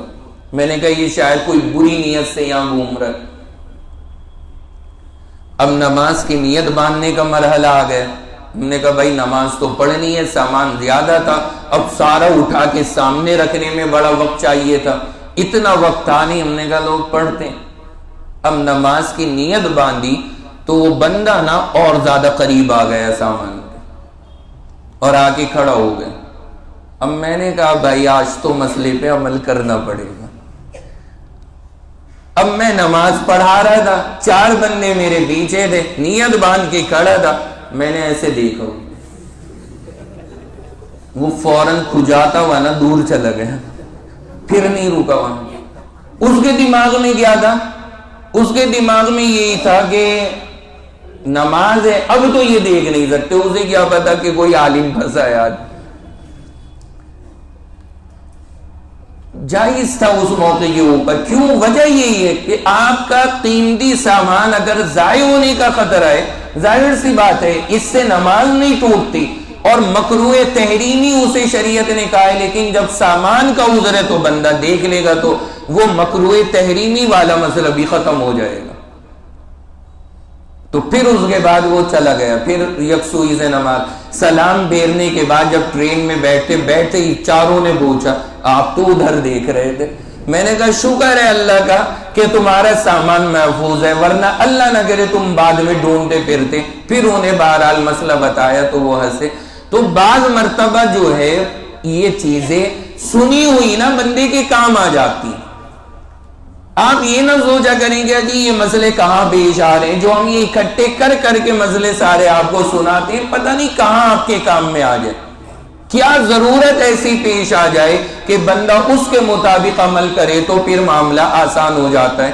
تو میں نے عرض یہ کیا کہ اگر کوئی بندہ اپنا سینہ بغیر عذر کے پھیر لے قبلے سے تو چاہے 1 سیکنڈ کے لیے پھرا ہو، نماز بولے صاحب ٹوٹ جائے گی۔ اور اگر کسی عذر سے پھر گیا، کسی نے دھکا مار دیا یا کچھ اور مسئلہ ہو گیا، تو اگر 3 تسبیح سے زیادہ دیر تک پھرا رہا تو نماز ٹوٹ جائے گی، اس سے کم رہا تو نماز ہو جائے گی۔ اور اگر چہرہ صرف پھیرا، سینہ نہیں پھیرا، تو پھر اس میں نماز نہیں ٹوٹتی، اس میں نماز کے ٹوٹنے کی شکل نہیں ہے، وہ عمل صرف کیا کہلائے گا؟ مکروہ تحریمی۔ تو یہ باتیں ہیں جو قبلے کے تعلق سے ہیں، چونکہ قبلے کا مسئلہ آیا تھا اور یہ جو آیات مبارکہ ان کے اندر یہ مضمون تھا، اس کے مناسبت سے ہم نے یہ مسائل بھی آپ کے سامنے عرض کر دیے تاکہ ہمیں قبلے کی پوری بحث اور قبلے کا سارا مسئلہ سامنے آ جائے۔ اللہ رب العزت سے دعا ہے اللہ خود مجھ کو بھی اور آپ تمام کے تمام حضرات کو ان تمام باتوں کے مطابق عمل کی توفیق عطا فرمائے اور اللہ ہم سب کا خاتمہ ایمان پہ فرمائے۔ یہ تھی آیت نمبر 144۔ اللہ کے فضل سے یہ آیت بھی مکمل، قبلے کے احکام بھی ہمارے سامنے سارے آگے، ان کی بھی تکمیل ہو گئی۔ انشاءاللہ آئندہ ہفتے 145 سے ہمارے درس کا آغاز ہوگا۔ اللہ سب کو عافیت کے ساتھ میں رکھے۔ وآخر دعوانا ان الحمد للہ رب العالمین۔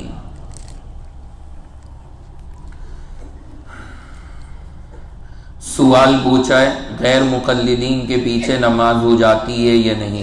دیکھیں اگر کوئی بندہ غیر مقلد ہے یعنی چاروں امام کو کسی کو نہیں مانتا، اب ہم نماز اس کے پیچھے پڑھیں تو ہوگی یا نہیں ہوگی؟ میں یہ کہا کرتا ہوں اگر ہمارے پاس کوئی اور آپشن نہیں ہے، مسجد ہی کوئی نہیں مل رہی ہمیں، تو ایسے موقع پر اپنی نماز پڑھ لیں، نماز پڑھ لیں ان کے پیچھے، لیکن پھر بعد میں احتیاطاً اس کو دوہرا لیا کرے کہ اگر نہ ہوئی ہو تو یہ ادا ہو جائے اور اگر وہ ہوئی ہو تو پھر ہماری وہی کافی ہو جائے گی اور جو بعد والی ہے وہ نفل ہو جائے گی۔ وجہ اس کی یہ کہ کچھ مسئلے ایسے ہیں کہ جہاں پہ نماز ہونے نہ ہونے میں اختلاف ہے، خالی یہ ہاتھ اٹھانے کا مسئلہ نہیں، یہ تو کوئی اٹھا لے نہ اٹھائے، خالی یہ سنت اور غیر سنت کا مسئلہ ہے، افضل غیر افضل کا۔ لیکن کچھ مسئلے ایسے، مثال کے طور پہ بدن سے خون نکل جانا، ان کے یہاں چاہے کتنا ہی خون نکل جائے جو وضو ہے وہ نہیں ٹوٹے گا، ہمارے یہاں خون کے نکلنے سے وضو ٹوٹ جاتا ہے۔ اب پتہ نہیں ان کے جو امام پڑھا رہے، ہو سکتا ہے کہ اس کے خون نکلا بھی ہو اور بندہ وضو نہ کرے اور ایسے ہی نماز پڑھا دے، ممکن ہے، یہ نہیں کہہ رہا میں کہ ایسا ہوگا ہی، لیکن خطرہ ہے، تو اس لیے بندہ وہاں کی نماز ان کے ساتھ پڑھ لے اور چاہے بعد میں احتیاطاً اپنا اعادہ کر لے، اگر وہ ہو گئی تو آپ کی اپنی پڑھی ہوئی نفل ہو جائے گی اور اگر وہ نہیں ہوئی تو آپ جو ادا کرو گے وہ اس کی جگہ ادا ہو جائے گی۔ مغرب کی نماز میں امام صاحب نے تھوڑی دیر قرات نہیں کی، فوراً سلام پھیر دیا، دوبارہ نیت باندھ کر نماز پڑھی، تو ایسا کرنا صحیح ہے یا نہیں، یا سجدہ سہو کرنا تھا؟ دیکھیں امام نے نیت باندھ کے قرات نہیں شروع کی، اس کے بعد انہوں نے نیت توڑ دی، دوبارہ انہوں نے نیت باندھی۔ ویسے اگر وہاں پر امام بلند آواز سے پڑھنا بھول گئے تھے، انہوں نے آہستہ آہستہ شروع کر دی تھی، تو امام کے لیے حکم تھا کہ اب وہ اسے بلند آواز سے پڑھ دیں اور اخیر میں سجدہ سہو کر لیں تو نماز ہو جاتی۔ لیکن اب پتہ نہیں، ہو سکتا ہے کہ کوئی اور عذر رہا ہو یا کوئی اور مسئلہ رہا ہو، بہرحال ہر ایک کا سارا معاملہ ہم نہیں بتا سکتے، ان کی بھی پتہ نہیں کوئی بات رہی ہوگی، ہو سکتا ہے نیت کا کوئی مسئلہ ہو یا اور کوئی بات پیش آ گئی ہو جس کی وجہ سے انہوں نے دوبارہ نیت باندھی، تو غلط بہرحال نہیں کہیں گے کیونکہ ان کا نظریہ ہمیں نہیں پتا کہ انہوں نے کس وجہ سے کیا ایسا۔ لیکن اگر صرف قرات کا مسئلہ تھا کہ اسے ہلکے پڑھ دیا تھا تو پھر کوئی مسئلہ نہیں تھا، اسے بلند آواز سے پڑھ لیتے اور اخیر میں سجدہ سہو کرتے تو نماز ہو جاتی۔ حضور کے والد اور والدہ کا کیا نام تھا؟ اللہ کے نبی علیہ السلام کے والد کا نام عبداللہ اور آپ کی والدہ کا نام آمنہ، تو یہ دونوں نام ہیں جو ہم ذہن کے اندر رکھیں۔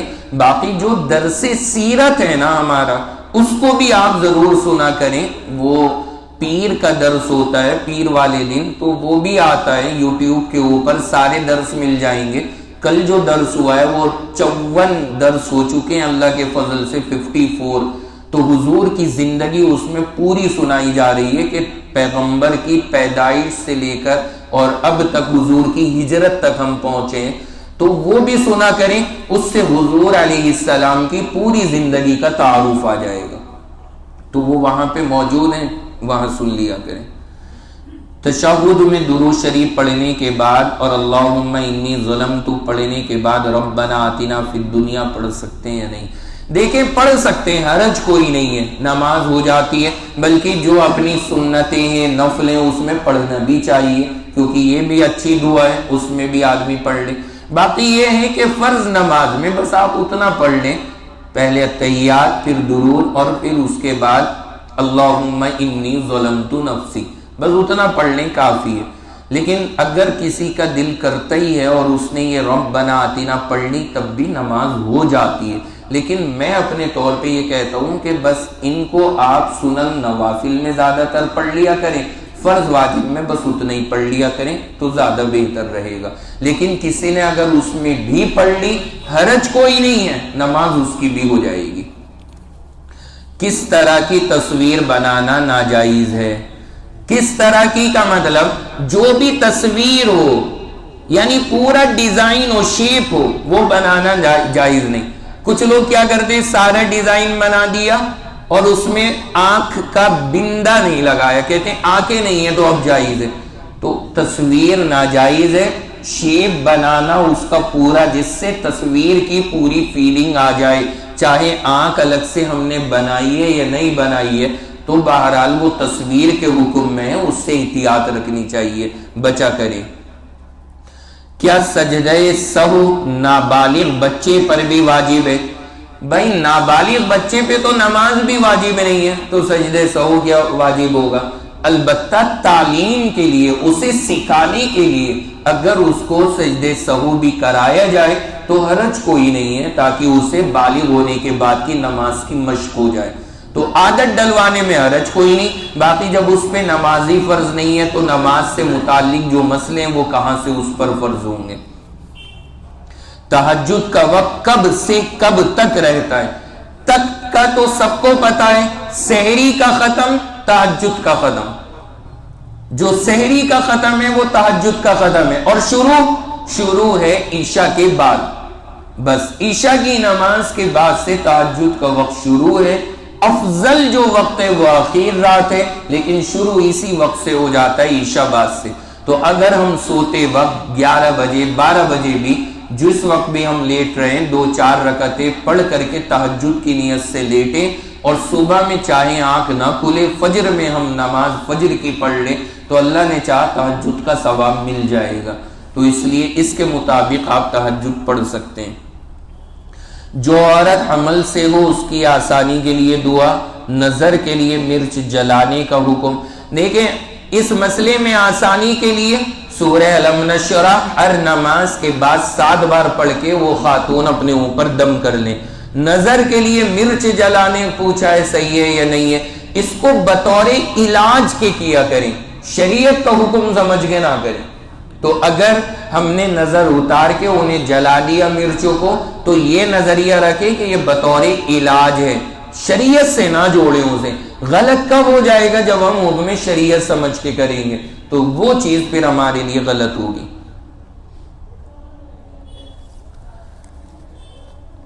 لڑکیوں کے نام میں محمد اور عبدل کیوں نہیں لگتا ہے؟ ارے بھائی اس لیے نہیں لگتا ہے کہ محمد ظاہر سی بات ہے اللہ کے نبی کا نام ہے نا، اور حضور مرد ہیں، ظاہر سی بات ہے، تو اللہ کے نبی علیہ السلام مرد ہیں تو مردوں کا نام ہے تو مرد ہی رکھیں گے۔ تو محمد مردوں کا نام ہے، ہماری بہنوں کو رکھنا ہے تو اللہ کے نبی کی بیٹیاں، حضور کی جو بیویاں، ان کے نام میں وہ رکھے۔ اور رہا مسئلہ عبدل کا جو لفظ ہے یہ کیوں نہیں لگتا؟ تو اس لیے نہیں لگتا، عبد کے معنی آتے ہیں بندہ، اور بندی کے لیے لفظ آتا ہے عربی میں امت۔ کیا لفظ؟ امت۔ الف میم تا. تو اگر کسی کو لگانا ہے تو وہ یہ رکھ سکتی ہے جیسے عبداللہ، ایسے ہی کوئی عورت رکھ سکتی ہے امت اللہ. کیا؟ امت اللہ. تو جو معنی عبداللہ کے ہوں گے وہی معنی امت اللہ کے ہوں گے. تو اب ہم سوچ لیں اگر رکھنا چاہیں تو کوئی حرج کی بات نہیں ہے. تو وہ عبدال کا لفظ میل کے لیے اور امت کا لفظ فیمیل کے لیے. کئی لوگوں سے سنا ہے کہ اگر اوچڑے کیا لکھا ہے پتہ نہیں ہو جائے تو تانبے کا چھلا پہن لو تو صحیح ہو جاتے ہیں. کیا ایسا کرنا صحیح ہے؟ اچھا، بہرحال یہ بیماری تو نہیں سمجھ میں آئی ہے جو لفظ لکھا ہے. مسئلہ سن لیں کہ بعض چیزوں کے اندر اس طرح کے لوگ تجربات بتاتے ہیں کہ اگر یہ ہوا ہے تو یہ آپ پہن لیں صحیح ہو جائے گا. اسی طرح جیسے آنکھ میں وہ دانے سے نکل آتے ہیں، اس کے لیے بتایا جاتا ہے جس طرف نکلا ہے اس کی دوسری سائیڈ کے پیر کے انگوٹھے میں دھاگا لپیٹ لو تو وہ صحیح ہو جاتی ہیں. آپ یہ ساری چیزیں اگر ہم انہیں بطور علاج کے کر رہے ہیں، جو ابھی میں نے مرچوں کا بتایا، پھر کوئی حرج نہیں ہے.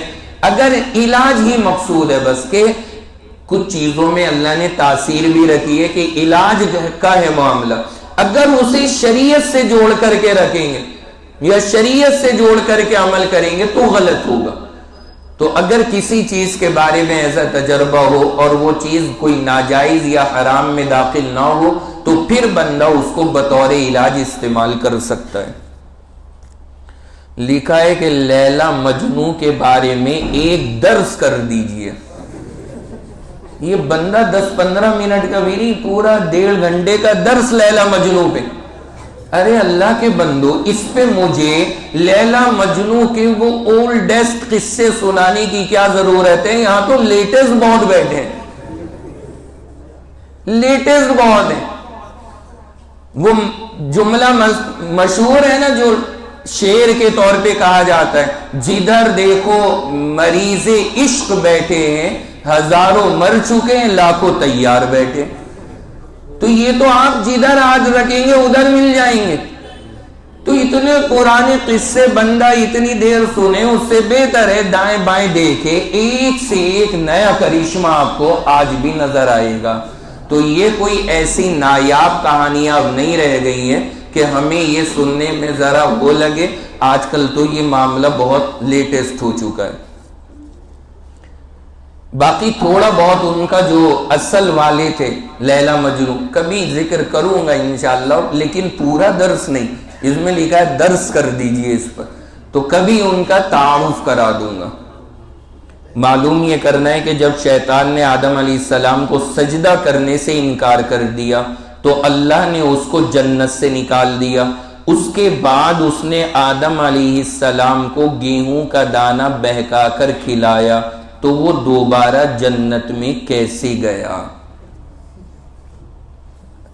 جب ایک بار اس کا پاسپورٹ رد ہو گیا تو پھر ویزا کیسے لگا؟ خلاصہ یہ ہے ان کے سوال کا. اس کا جواب ویسے میں پورا دے چکا ہوں، 4 جواب ہم نے اس کے دیے تھے جب یہ بحث آئی تھی.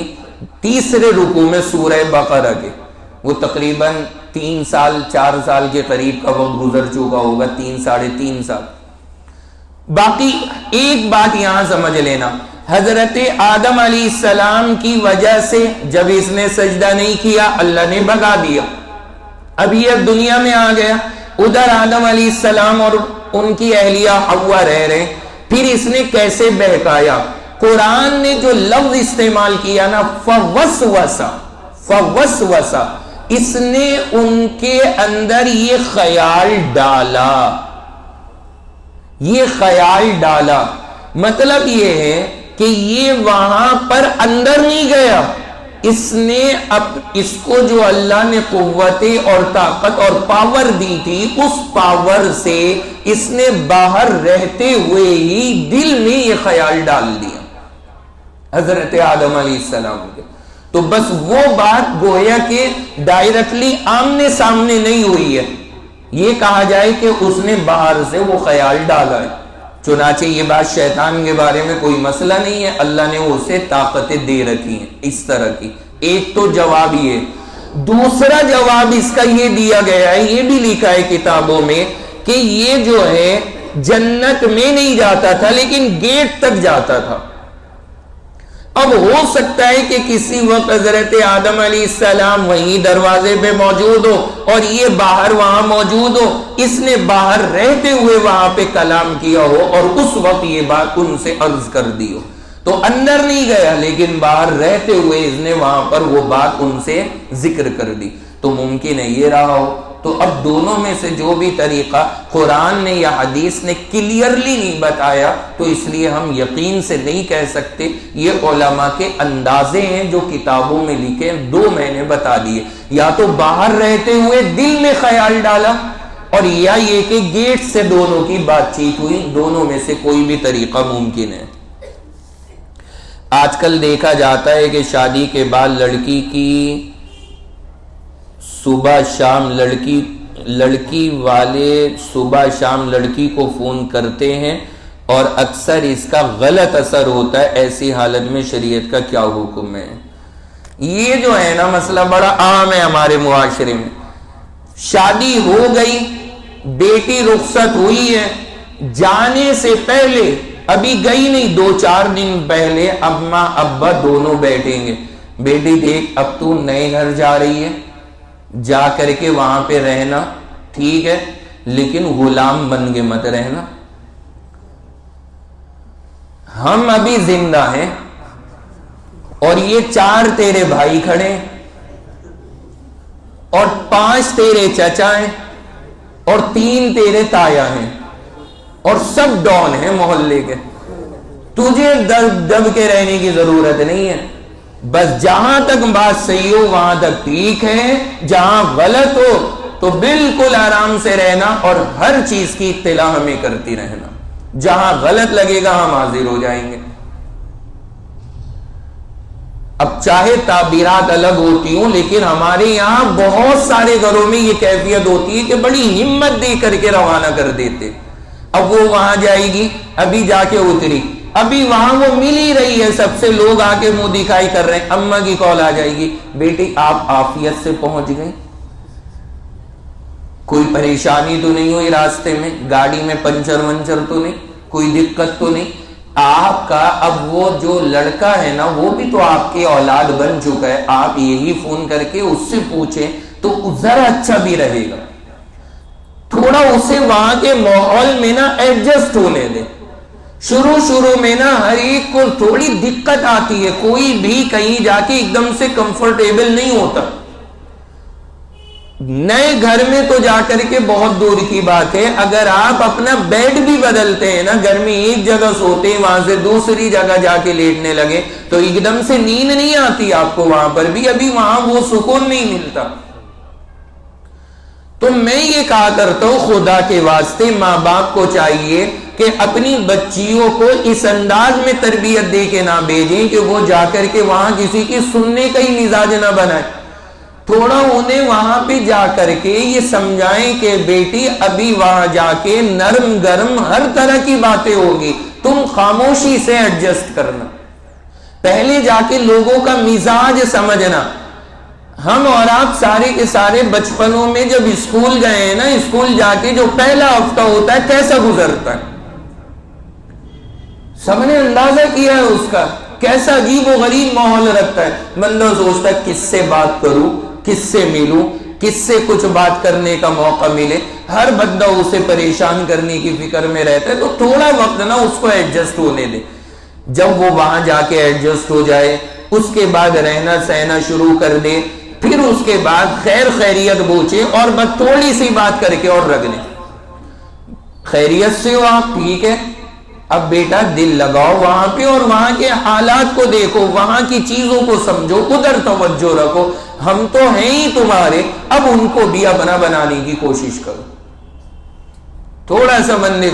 اب یہ غلطی ہوتی ہے نا، 4 دن ہوئے پھر گھر سے امی فون کر کے پوچھتی ہیں کہ صحیح ہے سب، ساس کیا کیا کام کرتی ہے، اور جو وہ سب سے بڑی گھر میں خطرناک قوم ہے جس کا نام ہے نند،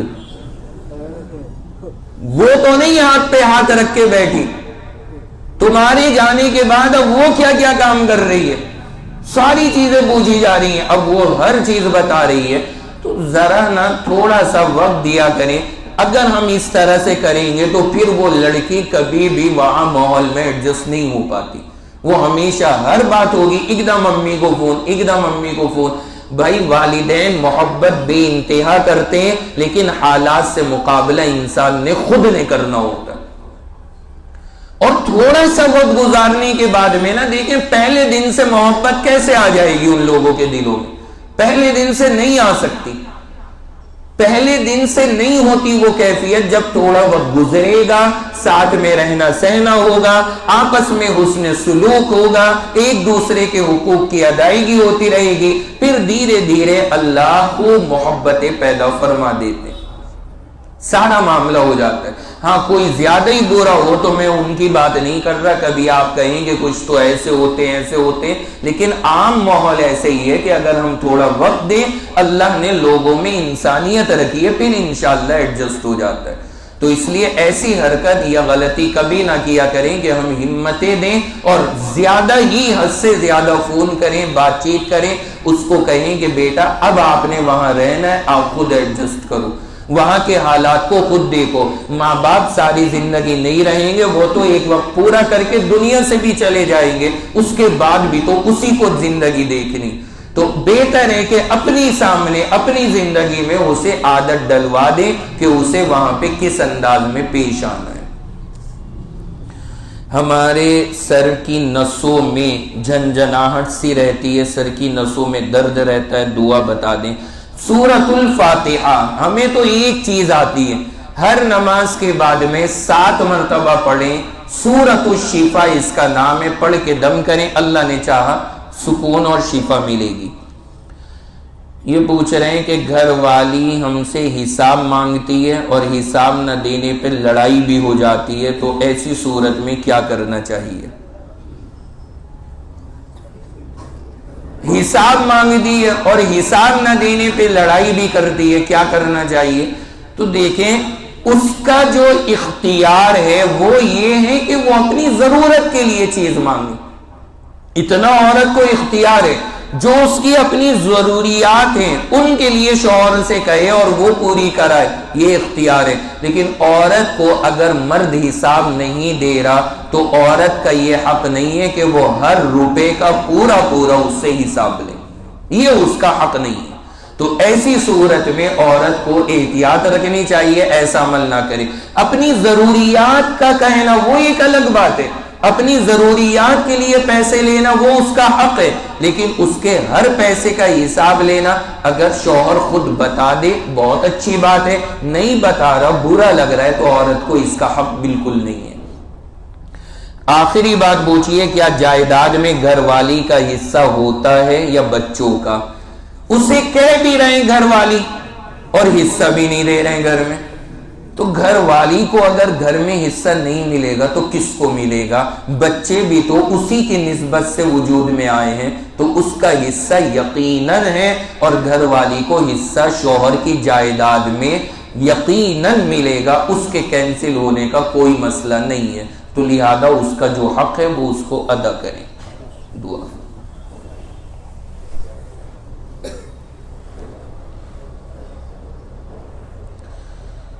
الحمد للہ رب العالمین الرحمن الرحیم والصلاة والسلام علی سید الانبیاء والمرسلین محمد وعلی آلہ واصحابہ اجمعین۔ یا اللہ ہم سب کے ساتھ رحم کا، کرم کا، فضل کا معاملہ فرما۔ اللہ ہم سب کی خطاؤں کو، غلطیوں کو معاف فرما۔ اے اللہ ہمارے جتنے بھائی جتنی بہنیں اس وقت میں اپنا یہ وقت نکال کے یہاں آ رہے ہیں، اللہ ان کا مقصد کچھ اور نہیں، صرف آپ کے کلام کو سمجھنا ہے۔ اللہ ہم سب کے یہاں آنے کو قبول فرما، اللہ ہم سب کے اس وقت کو اپنی بارگاہ میں قبول فرما، اللہ ہم سب کو اس قرآن کے مطابق زندگی گزارنے کی توفیق عطا فرما۔ یا اللہ ہر طرح کی گمراہی سے ہماری حفاظت فرما۔ اے اللہ خوشی میں غم میں ہر حال میں ہمیں سنت کا اتباع نصیب فرما۔ یا اللہ ہمارے گھروں میں محبتیں پیدا فرما، اللہ آپس میں ایک دوسرے کے حقوق کی ادائیگی کی توفیق عطا فرما، اللہ جھگڑوں سے لڑائیوں سے نفرتوں سے ہماری حفاظت فرما۔ اے کریم اللہ ہم نے اس مجلس میں جو مانگا ہے عطا فرما، اور جو ہمارے لیے ضروری ہے اور ہم مانگ نہ سکیں اللہ بغیر مانگے عطا فرما۔ یا اللہ ہماری ان تمام دعاؤں کو ہمارے آقا سرور دو عالم جناب رسول اللہ صلی اللہ علیہ وسلم کے صدقہ طفیل میں قبول فرما۔ وصلی اللہ تعالی علی خیر خلقہ محمد وعلی آلہ واصحابہ اجمعین برحمتک یا ارحم الراحمین، آمین یا رب العالمین۔